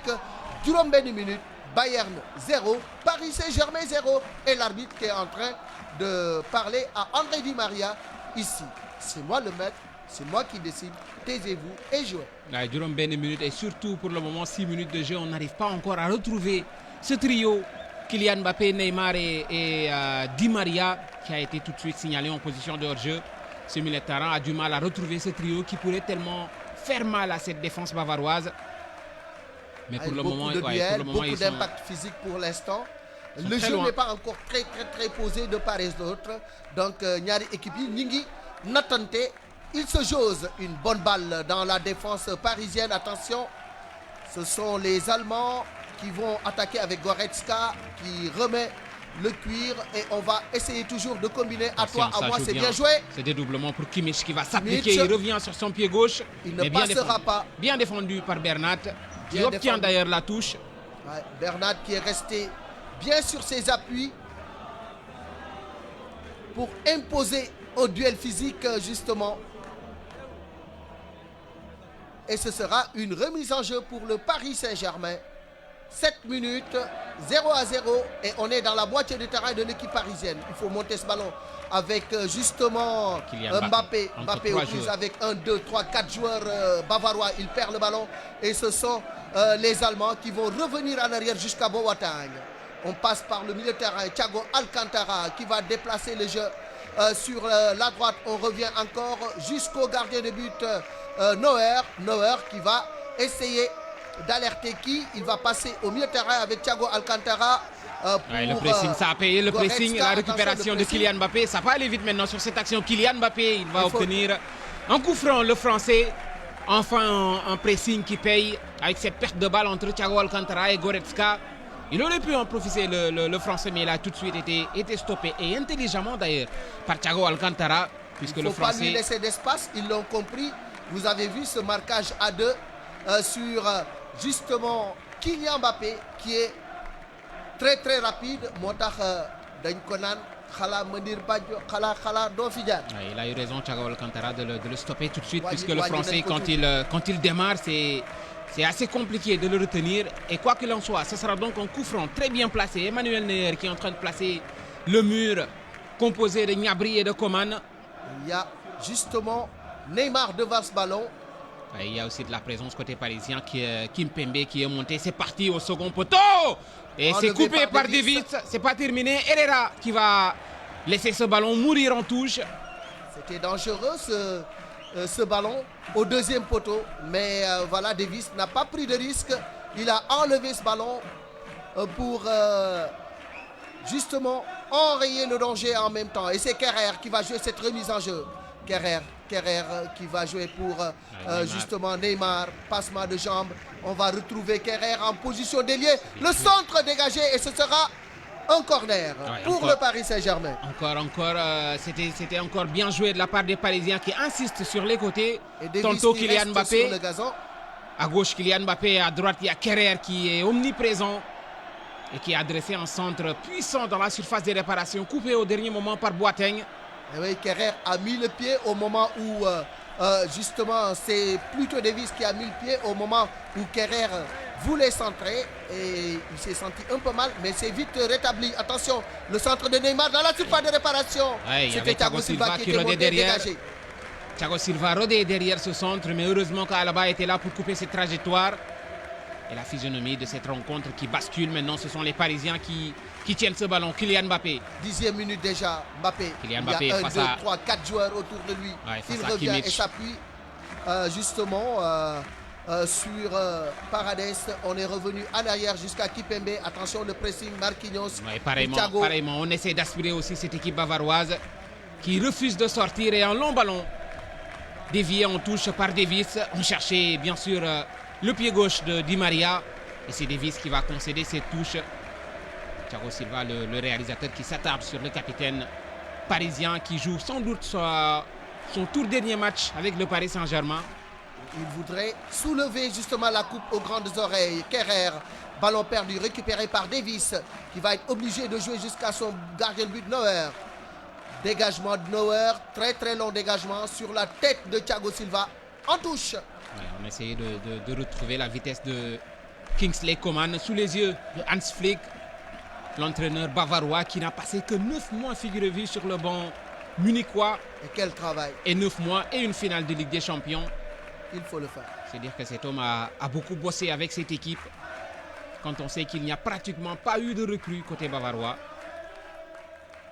Et justement, ce sont les rouges du Bayern qui vont tenter de partir. Attention, ballon récupéré par Bernat qui fait un bon début de match. Kipembe qui va passer par Herrera. Attention à cette perte de balle. Le pressing, attention, la défense parisienne aux abois. Et c'est finalement Navas qui sort et qui va se saisir de ce ballon. Relance rapide jusqu'à Neymar. Neymar aux prises avec 2 joueurs.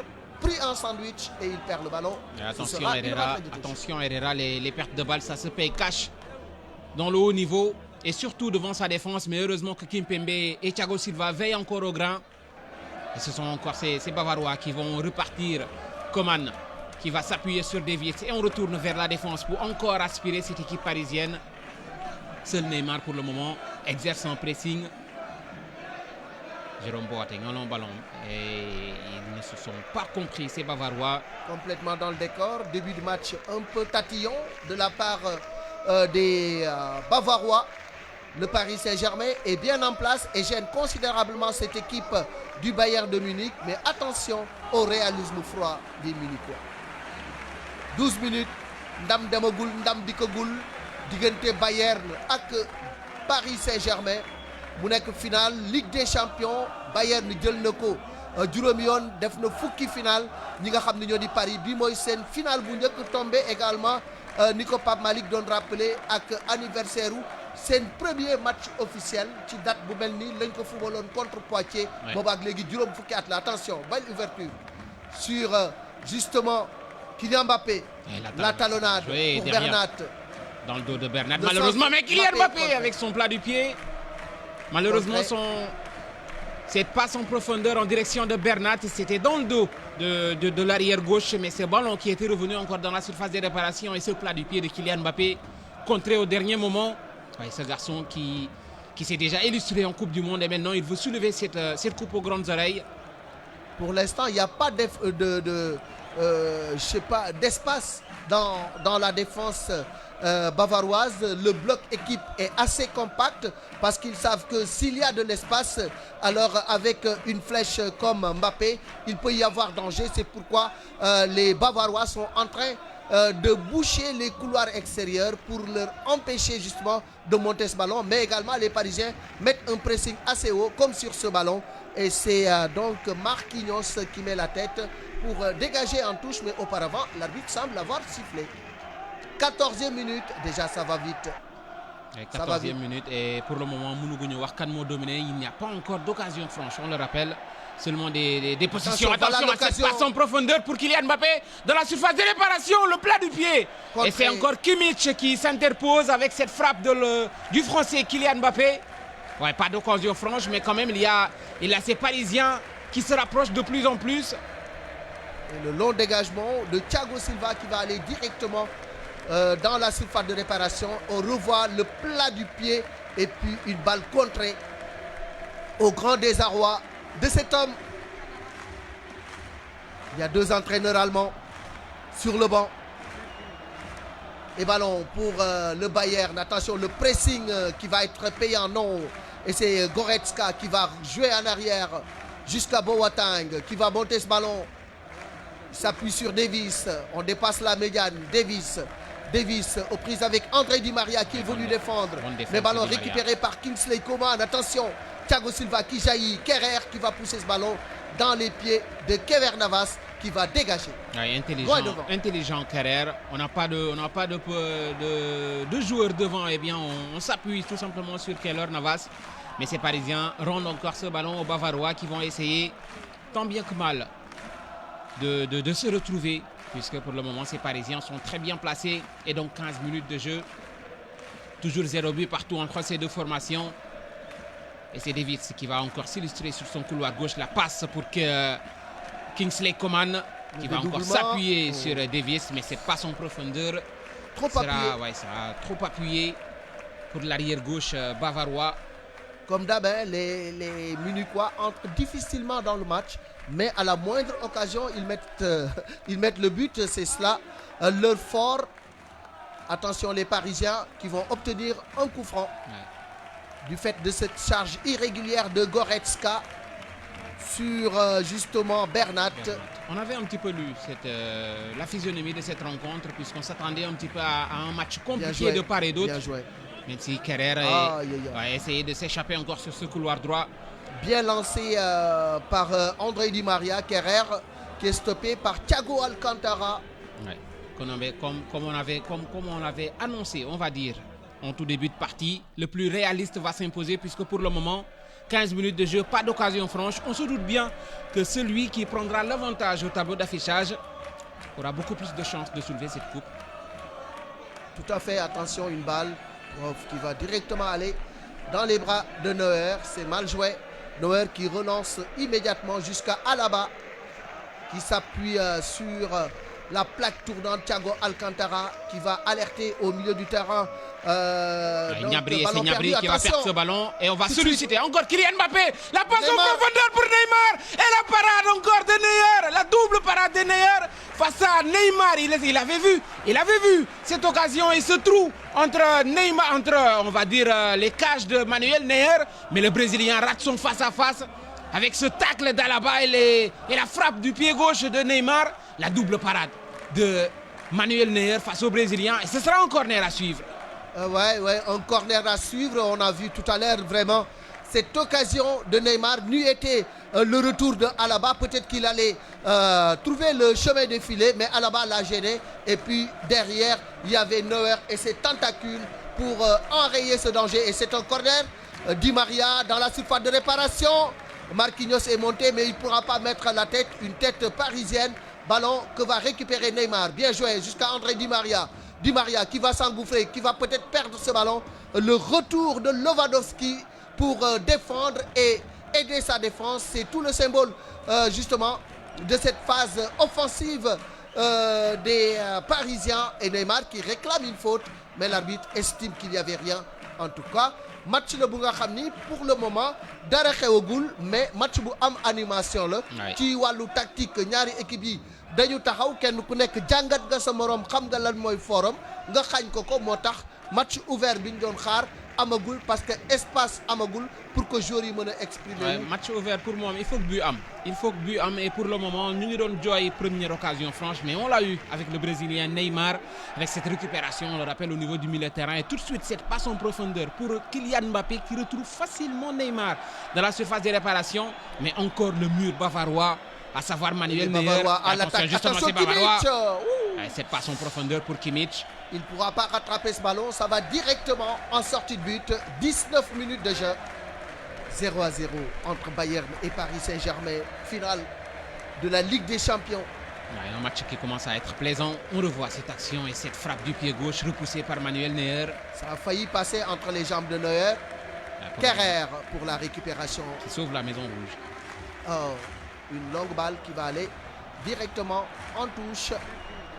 Cette relance de Kerrer alors que le réalisateur s'attarde justement sur Neuer qui a fait un arrêt de classe mondiale pour empêcher à Neymar de retrouver le chemin des filets. 20e minute de jeu, Paris 0, Bayern 0.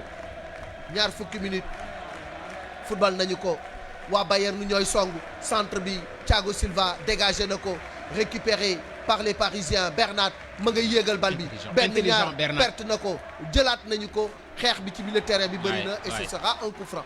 day dellu si ci faute bi mais il aura beaucoup de problèmes Lewandowski, on le voit depuis 20 minutes en difficulté entre Kylian Mbappé et Thiago Silva et on revient bien sûr sur cette action. Juan Bernat qui récupère ce ballon et qui élimine 3 joueurs avant que Kylian Mbappé, avant que Lewandowski di def faute boobu ci kaw Bernat.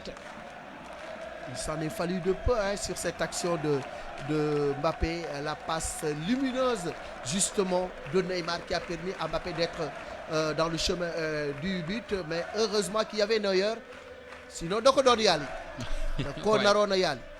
Soriw ko woon en tout cas. Manuel Neuer, c'est pas pour rien. C'est pas pour rien qu'il c'est pas pour rien qu'il fait partie des meilleurs portiers au monde. Manuel Neuer Et il le prouve encore ce soir avec cette parade, cette double parade d'ailleurs. Davis, le centre dans la surface de réparation. Attention, il se retourne le poteau de Lewandowski.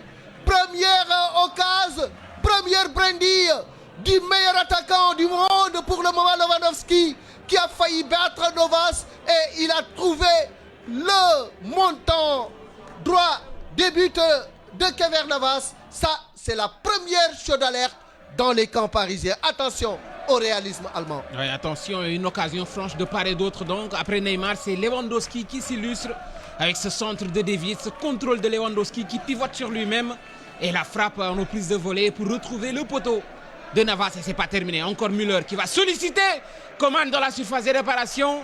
Centre but des Goudou pour le Français. Et un ballon qui rebondit et qui va mourir en dégagement. Le réalisateur qui s'attarde bien sûr sur Lewandowski. Cette frappe en pivot. Et les deux pas de Navas n'ont pas suffi. Ce ballon heurte le poteau. Et pour le moment, c'est le poteau. Après Manuel Neuer qui a sauvé la Maison Rouge, c'est le poteau qui sauve le club de la capitale. Eh oui, le Polonais qui applaudit sa première brindille dans cette finale. Et il a trouvé le montant. Attention, ça on le dit quand les Allemands laissent passer l'orage. Après, voilà, c'est la machine implacable de l'attaque bavaroise qui va se mettre en œuvre. Attention, une balle récupérée par Kimpembe, dégagée. Attention, une tête, belle talonnade récupérée par Neymar. Neymar qui va fixer la défense. Neymar qui va trouver Di Maria dans la surface de réparation. Attention, Di Maria, but, non, au-dessus. Qu'est-ce qu'il a raté, André Di Maria? C'est la frappe du droit. C'est la frappe du pied droit. C'est pas le bon pied pour Di Maria. Sur cette passe de Herrera, la frappe qui s'envole dans le ciel. Qu'est-ce que c'est dommage quand même pour Di Maria qui aurait bien pu nettoyer la lucarne de Manuel Neuer. D'habitude, les droitiers sont de bons gauchers, mais les gauchers, d'habitude, ont un mauvais pied droit. Et encore Di Maria nous l'a prouvé sur cette action. Mais attention aussi à cette image. Attention à cette image avec un des piliers de la défense bavaroise qui est au sol pour le moment, à savoir Jérôme Boateng. Boateng au sol et Neymar en profite. Parisiens, puisque pour le moment, c'est vrai qu'il y a une occasion de part et d'autre, mais ces Parisiens sont beaucoup plus présents dans la surface bavaroise. Et regardez cette talonnade de Mbappé pour justement Neymar qui embarque toute la défense avant de décaler pour Di Maria. Di Maria, Herrera, la frappe au-dessus. C'était bien joué aussi de la part d'Herrera. Nous avons vu depuis quart de finale et demi-finale, il s'est un petit peu imposé au niveau du milieu de terrain. Ander Herrera qui a ressollicité, on va dire, Di Maria et qui voit sa frappe s'envoler dans les gradins. Moom gaucher la moo tax bi mu dóoree ak pied droit bi puissance bi mu war a am amu ko et premier changement. Oui. On peut l'appeler un coup dur, hein. On peut l'appeler vraiment un coup dur, puisque c'est Jérôme Boateng, un des piliers de la défense, je le rappelais tout de suite, qui cède sa place à Niklas Süle. Peut-être une force en moins côté bavarois, allez savoir. Niklas Süle qui va prendre la place de Boateng. Süle, de toute façon, au change, on ne perd pas beaucoup parce que lui également, c'est un défenseur teigneux et difficile à passer et à manœuvrer. Et le voilà pour son premier ballon. Süle qui revient sur Neuer. Long dégagement de Neuer en direction de Davis qui met la tête. Ballon récupéré par... c'était Coman qui pousse beaucoup trop long ce ballon. Ils ont des difficultés et le voilà Boateng qui va sortir avec l'aide des soigneurs qui boitillent très très bas. C'est fini pour lui. Alors qu'on revoit cette image, c'est vrai qu'il y a peut-être sa cheville qui tourne sur la déviation de Mbappé. Au niveau de la déviation, sur l'action, sur cette déviation de Kylian Mbappé. Peut-être bien que cheville bi daf doon metti parce que action boobu peut-être mën na ko bañ a gaañ carrément, mais là cheville bi dafa yëngatu. Cheville moom daanaka joueur yu bari dañ ko amee. Attention, Kimpembe pour Thiago Silva qui va jouer pour Kerrer. Attention, il y a une faute sur Kerrer. Ces Parisiens qui sortent tranquillement ce ballon. Paris Bigné Balbi, ils sont tranquilles. Pour le moment, la défense parisienne, hormis l'occasion de Lewandowski qui a touché le montant droit, on le rappelle, de Navas, ces Parisiens sont un petit peu calmes, sont tranquilles face à cette équipe bavaroise. Ouais. Même si au niveau du tableau d'affichage, il n'y a pas encore de but.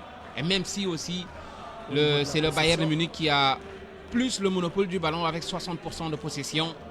Ça, on l'avait dit avant, dans l'avant-match, Pape Malick yaa ngi ko doon wax ni xëy na ci possession bi ak Cheikh Diop mi ngi ko doon wax dinañu gis Bavarois yi gën a téye bal bi mais sur le plan du danger mën nañu gën a gis Paris Saint-Germain te dafa mel ni que Paris boobu tey moom moo gën a tranchant pour le moment moom moo gën a gêner Bayern ci wàllu occasion yi aussi danger bi ci camp wu Bayern la ëppee donte benn occasion rek la ñi Bayern am ki ko am moom mooy Lewandowski daal di dóor bal bi ci poto bi rang. Attention, une balle pour Kerrer aux prises avec Davis. Le duel, c'est attention, c'est Kerrer qui a pris le meilleur et c'est un coup franc. Davis va être averti. C'était bien joué encore de la part de Kerrer qui pour le moment prend le dessus sur Davis. Oui, Davis n'est pas à son aise comme lors des autres matchs. Ah oui. Avertissement à Davis. Mais il a du mal pour le moment. Davis face à Kerrer, intelligemment, qui place un crochet intérieur et qui obtient un coup franc. Et là, s'il passe, ce serait extrêmement dangereux. C'est pourquoi c'est une faute quand même intelligente de la part de Davis. Parce que et là, le Paris, s'il le laisse passer... et le Paris Saint-Germain qui obtient donc un mini corner. Et bien sûr, c'est Neymar qui va s'en charger. Neymar, le Brésilien à la baguette. Il y a 5-6 Parisiens dans la surface de réparation. Un coup franc dangereux, sort de demi-corner. Et c'est Neymar à la baguette. Il y a également André Di Maria. Je vois bien Di Maria tirer ce ballon parce que sur cet angle, c'est un gaucher qui ferait l'affaire. Mais un droitier aussi pour sortir le ballon et déposer ça sur une tête. Ce serait pas mal. Et c'est parti. C'est Neymar qui va chercher le premier poteau. Et dégagement de Gnabry et la frappe d'Andor Herrera qui passe un petit peu à côté. Eh oui, drop le Kodef, tel bal bi jaar ci wet gi. Attention à Paris, attention aussi ñu bañ a jeexal seen cartouche puisque pour le moment, ça a été dévié au dernier moment par Goretzka apparemment. Oui, Goretzka. Ce ballon était bien cadré, même si Manuel Neuer était sur la trajectoire. C'était un corner pour le Paris Saint-Germain, mais l'arbitre a accordé un dégagement au 5,50 m. Le pressing parisien qui se met en place. Coman qui va perdre ce ballon devant Kerrer. Ils ont des difficultés. Bonne balle pour André Di Maria. Di Maria qui passe Davis. Di Maria qui va donner à Neymar. Neymar dans la surface de réparation. Il y aura une faute de main sur ce contrôle du Brésilien dans la surface. Mais encore une fois, ces Parisiens qui exercent un pressing très haut. Et tout terrain. Pour le moment, ils ont du mal à dérouler ces Bavarois. On ne reconnaît pas le Bayern des quarts de finale et demi. Obligé de revenir en arrière jusqu'à Manuel Neuer qui va jouer pour Alaba. Davis qui va s'appuyer sur Alcantara. Goretzka, c'est bien joué. La technique de Thiago Alcantara. Et on sort ce ballon côté droit avec Kimmich qui va s'appuyer maintenant sur Gnabry. Des pouces, Gnabry. Dougolon no but contre Lyon. Des Dougat, Gnabry, il revient sur son pied gauche. Et il perd le ballon. Marquinhos qui va dégager cette balle en touche. Il avait marqué sur une action similaire contre Lyon. Donc on y a contre Lyon, mais Lyon du Paris. Paris du Lyon. Attention, Thiago Alcantara, bonne balle pour Kimmich. Oh là là, ça va mordre. Et encore un long ballon en direction de Kimmich qui va laisser mourir ce ballon. La demi-heure de jeu. Ouais, au moment où le réalisateur s'attarde encore sur Di Maria, mais David c'était quand même Amnagan. David c'était son nom. Contrôle. Tantôt Di Maria, tantôt Kerrer. Il souffre l'arrière gauche bavarois. Ah oui. Attention, bien joué de la part de Alcantara qui a évité le tacle. Kingsley Coman à l'entrée de la surface de réparation, frappe contre Lewandowski. Lewandowski aux prises avec une grappe de maillot bleu. Il va frapper, contrer et c'est Kingsley Coman ce ballon, attention dans la surface qui va et perdre encore ce ballon magistralement récupéré par Kerrer. Quel match de Kerrer pour l'instant. Oh là là, Neymar qui perd ce ballon sous la charge de Alaba. Et ce sont les Allemands avec Kimmich, Thiago Alcantara qui va déplacer le jeu sur la droite. C'est bien joué. Müller le centre. Attention la tête Robert Lewandowski encore. Quelle parade de Navas. C'était chaud encore cette tête. Et il a réussi à placer sa tête, le Polonais. Et pourtant, il est entre deux joueurs sur ce centre de Müller. Thiago Silva et Kerrer. C'était bien Lewandowski à pas de velours qui s'est installé entre ces deux défenseurs et qui place sa tête. Et encore, c'était bien sûr, devrais-je dire, Keylor Navas qui repousse ce ballon. Et attention encore à Thiago Silva. Quel attaquant qui reste seul. Lewandowski. Quel attaquant. Il pèse sur les défenses et regardez, sur l'action, il y a eu 2 joueurs sur lui. Malgré cela, il parvient à placer une tête. N'eût été la clairvoyance justement de Navas bien placé qui repousse le ballon en 2 temps pour aller justement capter cette balle. C'était hyper dangereux. Regardez la position de Lewandowski et malgré cela, il met la tête. C'est l'opportunisme du grand attaquant. Ah oui, le coach qui leur dit ça va venir, continuez. Lewandowski, c'est un vrai poison, pas Malik, ce joueur. C'est pas pour rien qu'il a 15 buts au compteur au niveau de la Ligue des Champions. Oui. Lewandowski, c'est 15 buts en 9 rencontres de Ligue des Champions et 5 passes décisives. fanweeri minute ak ñaar Paris 0 Bayern 0 match bu neex ci final bi ñaari équipe yi ku ci nekk yaa ngi jéem a xool nooy def ba tromper sa morom pour jéem a dugal but bi nga xam ni peut-être mooy changer final bi la mais pour l'instant les équipes se tiennent de très très près. Kingsley Coman, il va passer Kingsley Coman, il va retourner la tête de Thiago Silva, ballon récupéré par Marquinhos qui va alerter sur le côté gauche. Mbappé n'a pas pu rattraper ce ballon, il ne s'y attendait pas. C'est un pas. long ballon et pourtant il y avait un coup à jouer sur cette récupération côté parisien.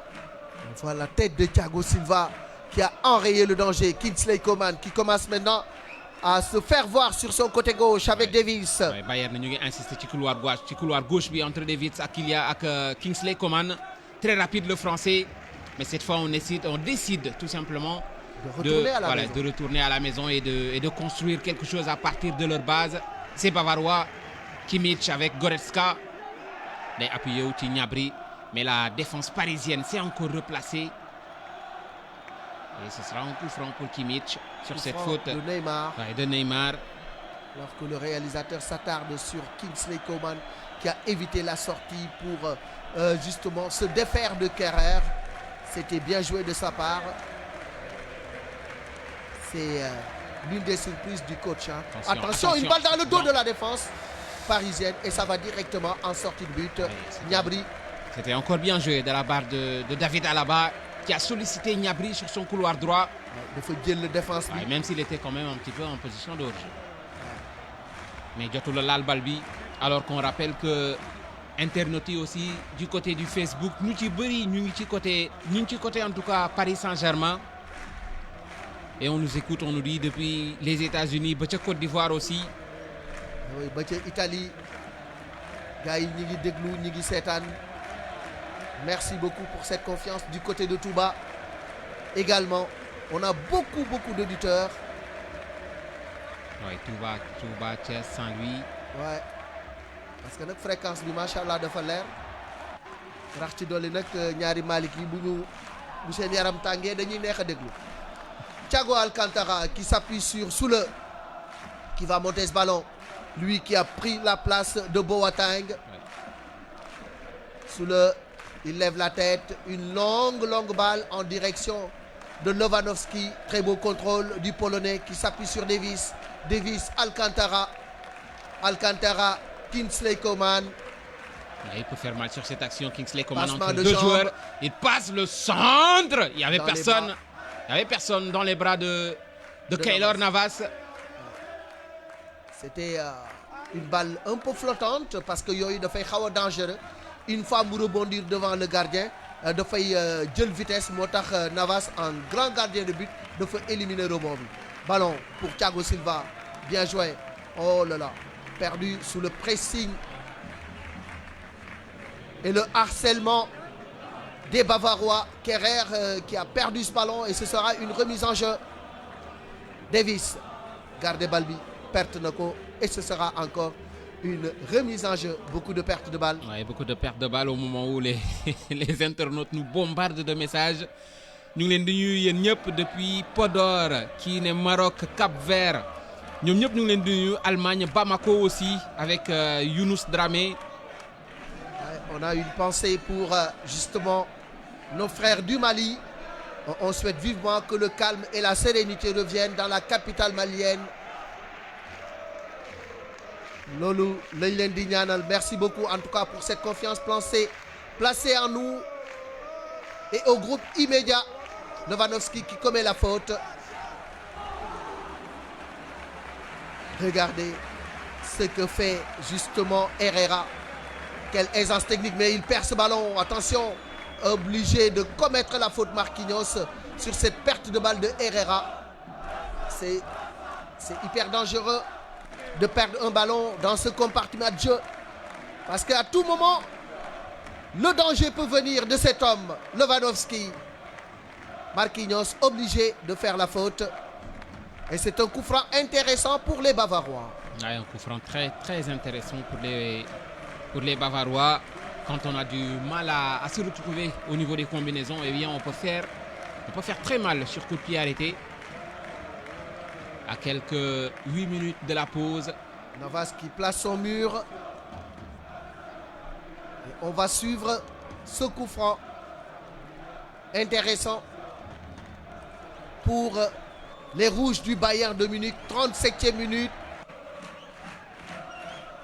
Kimmich qui va plonger ce ballon dégagé par la défense. Ça revient et ça va aller directement en sortie de but. C'est bien joué de la part de la défense parisienne. Marquinhos qui était venu gêner Goretzka pour l'empêcher de mettre sa tête. Ouais, bien joué de la part de Marquinhos, mais aussi de la part de Kimpembe qui fait mine de dégager ce ballon. Alors qu'il avait une idée derrière la tête, c'était bien sûr laisser ce ballon sortir en dégagement pour Keylor Navas. Et donc 37 minutes de jeu, toujours 0 but partout. Attention à ce mauvais dégagement de Keylor Navas.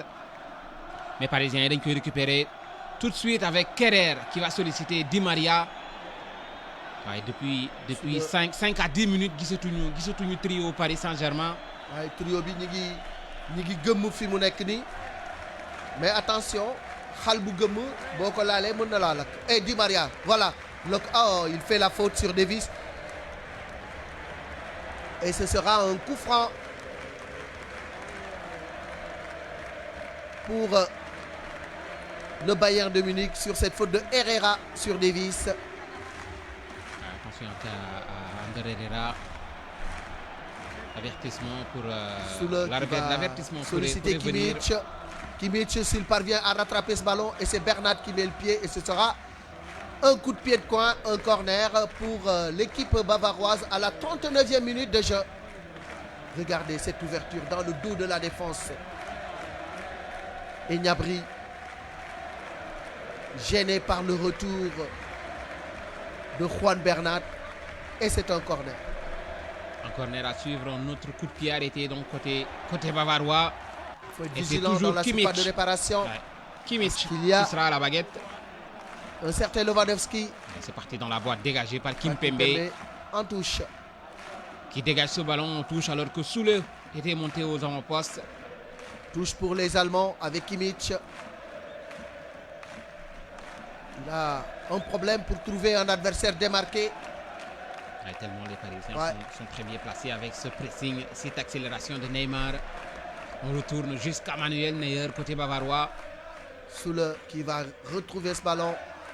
Kimmich, Alcantara, Müller, Kimmich. On va essayer de monter sur ce côté. Le retour Le retour de Kylian Mbappé. Néna coup d'épaule, le faute Amoul. Arbitre Néna ko faute le. Ah oui, là il y a faute. C'est quand même une charge dans le dos.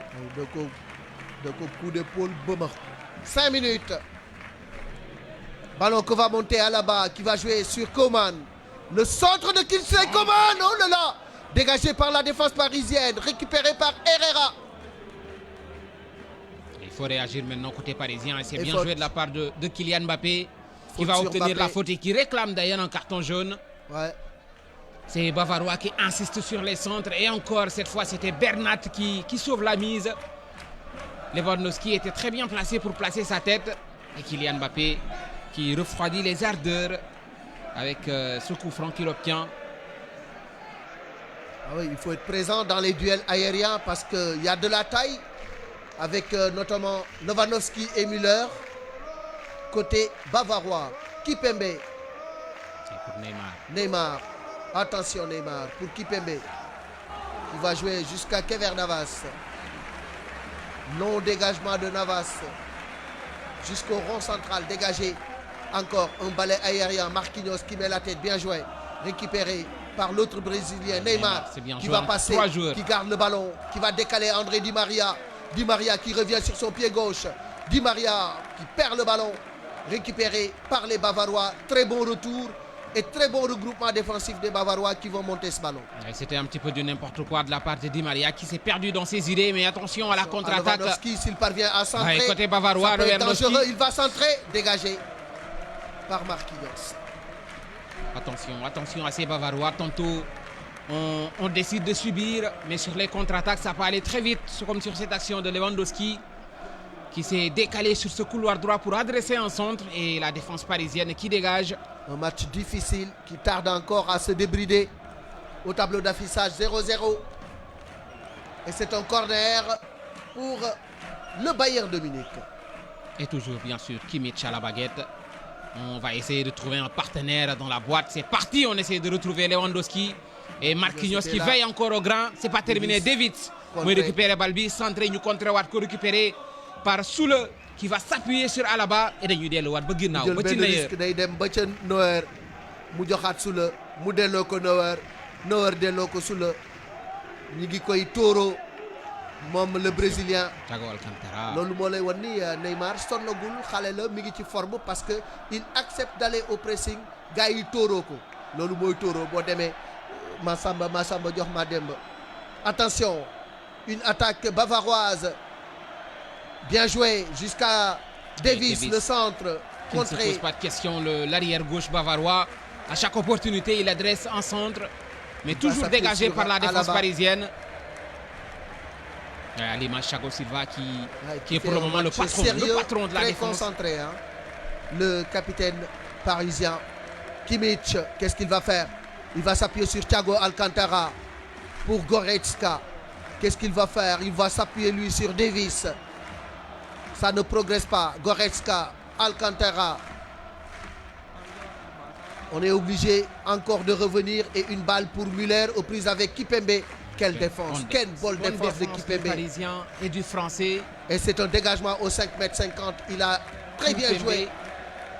Il a tout simplement placé son corps sur celui de Thomas Müller. Et pour terminer avec ce tacle, et on obtient un dégagement côté parisien. Pour l'instant, un match très sérieux de la part de la défense parisienne. Kipembe, le crochet, hyper dangereux. Il a pris beaucoup de risques. Il est en confiance, et le parisien. Perd le ballon, Heureusement que l'arbitre vient sur la faute. Arbitre bi ko dimbali, mais li mu def Kipembe defal loo mën. Crochet bi mu def Müller. Daw jiitu ko. On va voir. Il garde le ballon. Ouais, il y a la faute de Müller qui est revenu à la charge et c'est un coup franc. Müller. Nena Lalumoko. Attention, Di ballon Maria face à pour Davis. André Di Maria aux prises avec Davis. Sur ce couloir gauche, il peut prendre Il est le bon dessus. techniquement. Ouais, cette fois, il y a une bonne défense de Davis qui récupère ce ballon. Ouais, ils l'ont pris à deux. Sans aidé faute, par attention à Goretzka. cette mésentente. Kylian Mbappé qui récupère ce ballon. Putain, non, on avance. Qu'est-ce qu'il a raté? Qu'est-ce qu'il a raté, l'international français? Il était tout seul dans la surface de réparation sur cette remise d'Ander Herrera. Et le plat du pied, un petit peu molle pour inquiéter tout simplement Manuel Neuer, qui bien sûr a ramassé ce ballon tranquillement. Eh oui, de fois, il ne passe Neuer, alors que Bobu, il était dans l'axe du but. Kingsley Coman, le danger a changé de camp. Gnabry, l'amorti pectoral, attention. Gnabry aux prises avec Bernat, il va passer le centre fort dans les bras de Kever Navas. C'est le duel des gardiens de but. Ouais, c'est le duel pour le moment, ça commence à décoller alors qu'on aura bonne une balle. minute de temps Très additionnel. Ouh là là, il n'a pas pu rattraper ce ballon.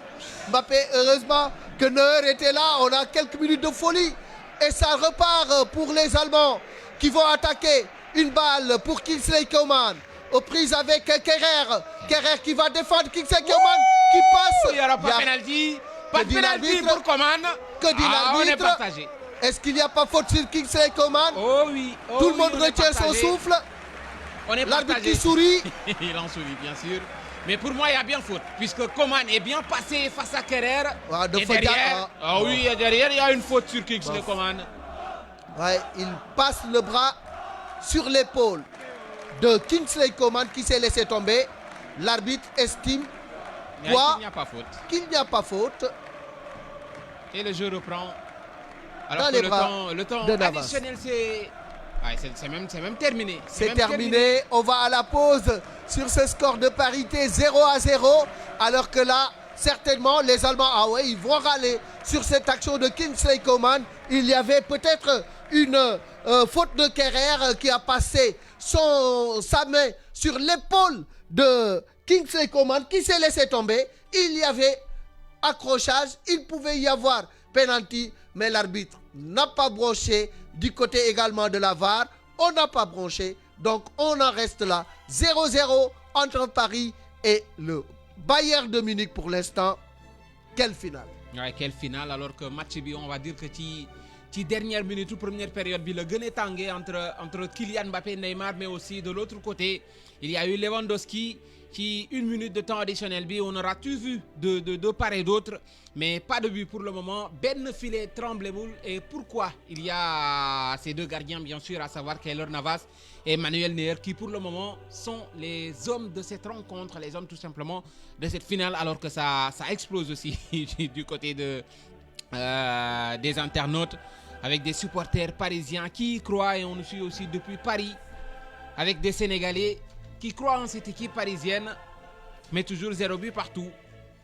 Un match serré, ça va se jouer sur des détails pas maliques, parce que match le bu nga xam ne ñaari équipe yi déjà am na engagement, am na aussi discipline tactique de part et d'autre. C'est vrai, il y a eu quelques occasions, mais dans les cages du Paris Saint-Germain, il y a Navas. De l'autre côté, il y a Neuer, deux gardiens énormes qui quand même ont pu barrer la route aux attaquants. Mais ñu fàttali ni Lewandowski am na fi poto. Mais également que Neymar mënoon na dugal ki nga xam ne mooy Mbappé aussi bu dul woon Neuer mu taal Thierry. Mais de l'autre côté aussi il y avait un Navas qui était imparable. En tout cas, de part et d'autre, on aura vu un match plein. Ça, c'est une finale de Ligue des Champions, du rythme, de l'engagement et de la discipline tactique. Oui, une finale de Ligue des Champions pour le moment très très disputée entre ces deux équipes. Bien sûr, on va s'attarder sur le face-à-face de Neymar, face à tout simplement Manuel Neuer, mais aussi cette occasion ratée de Kylian Mbappé avec cette passe en retrait d'Ander Herrera, et Kylian Mbappé qui se retrouve nez à nez avec tout simplement Manuel Neuer, mais tiram boobu dafay oyof torop pour Manuel Neuer. Et c'est bien sûr Manuel Neuer qui a pris le dessus sur cette occasion. Et donc 0 but partout entre ces deux formations. 45 minutes de jeu. Pas de but entre ces deux formations. Et on aura encore 45 autres minutes qui vont être chaud bouillantes entre ces deux formations.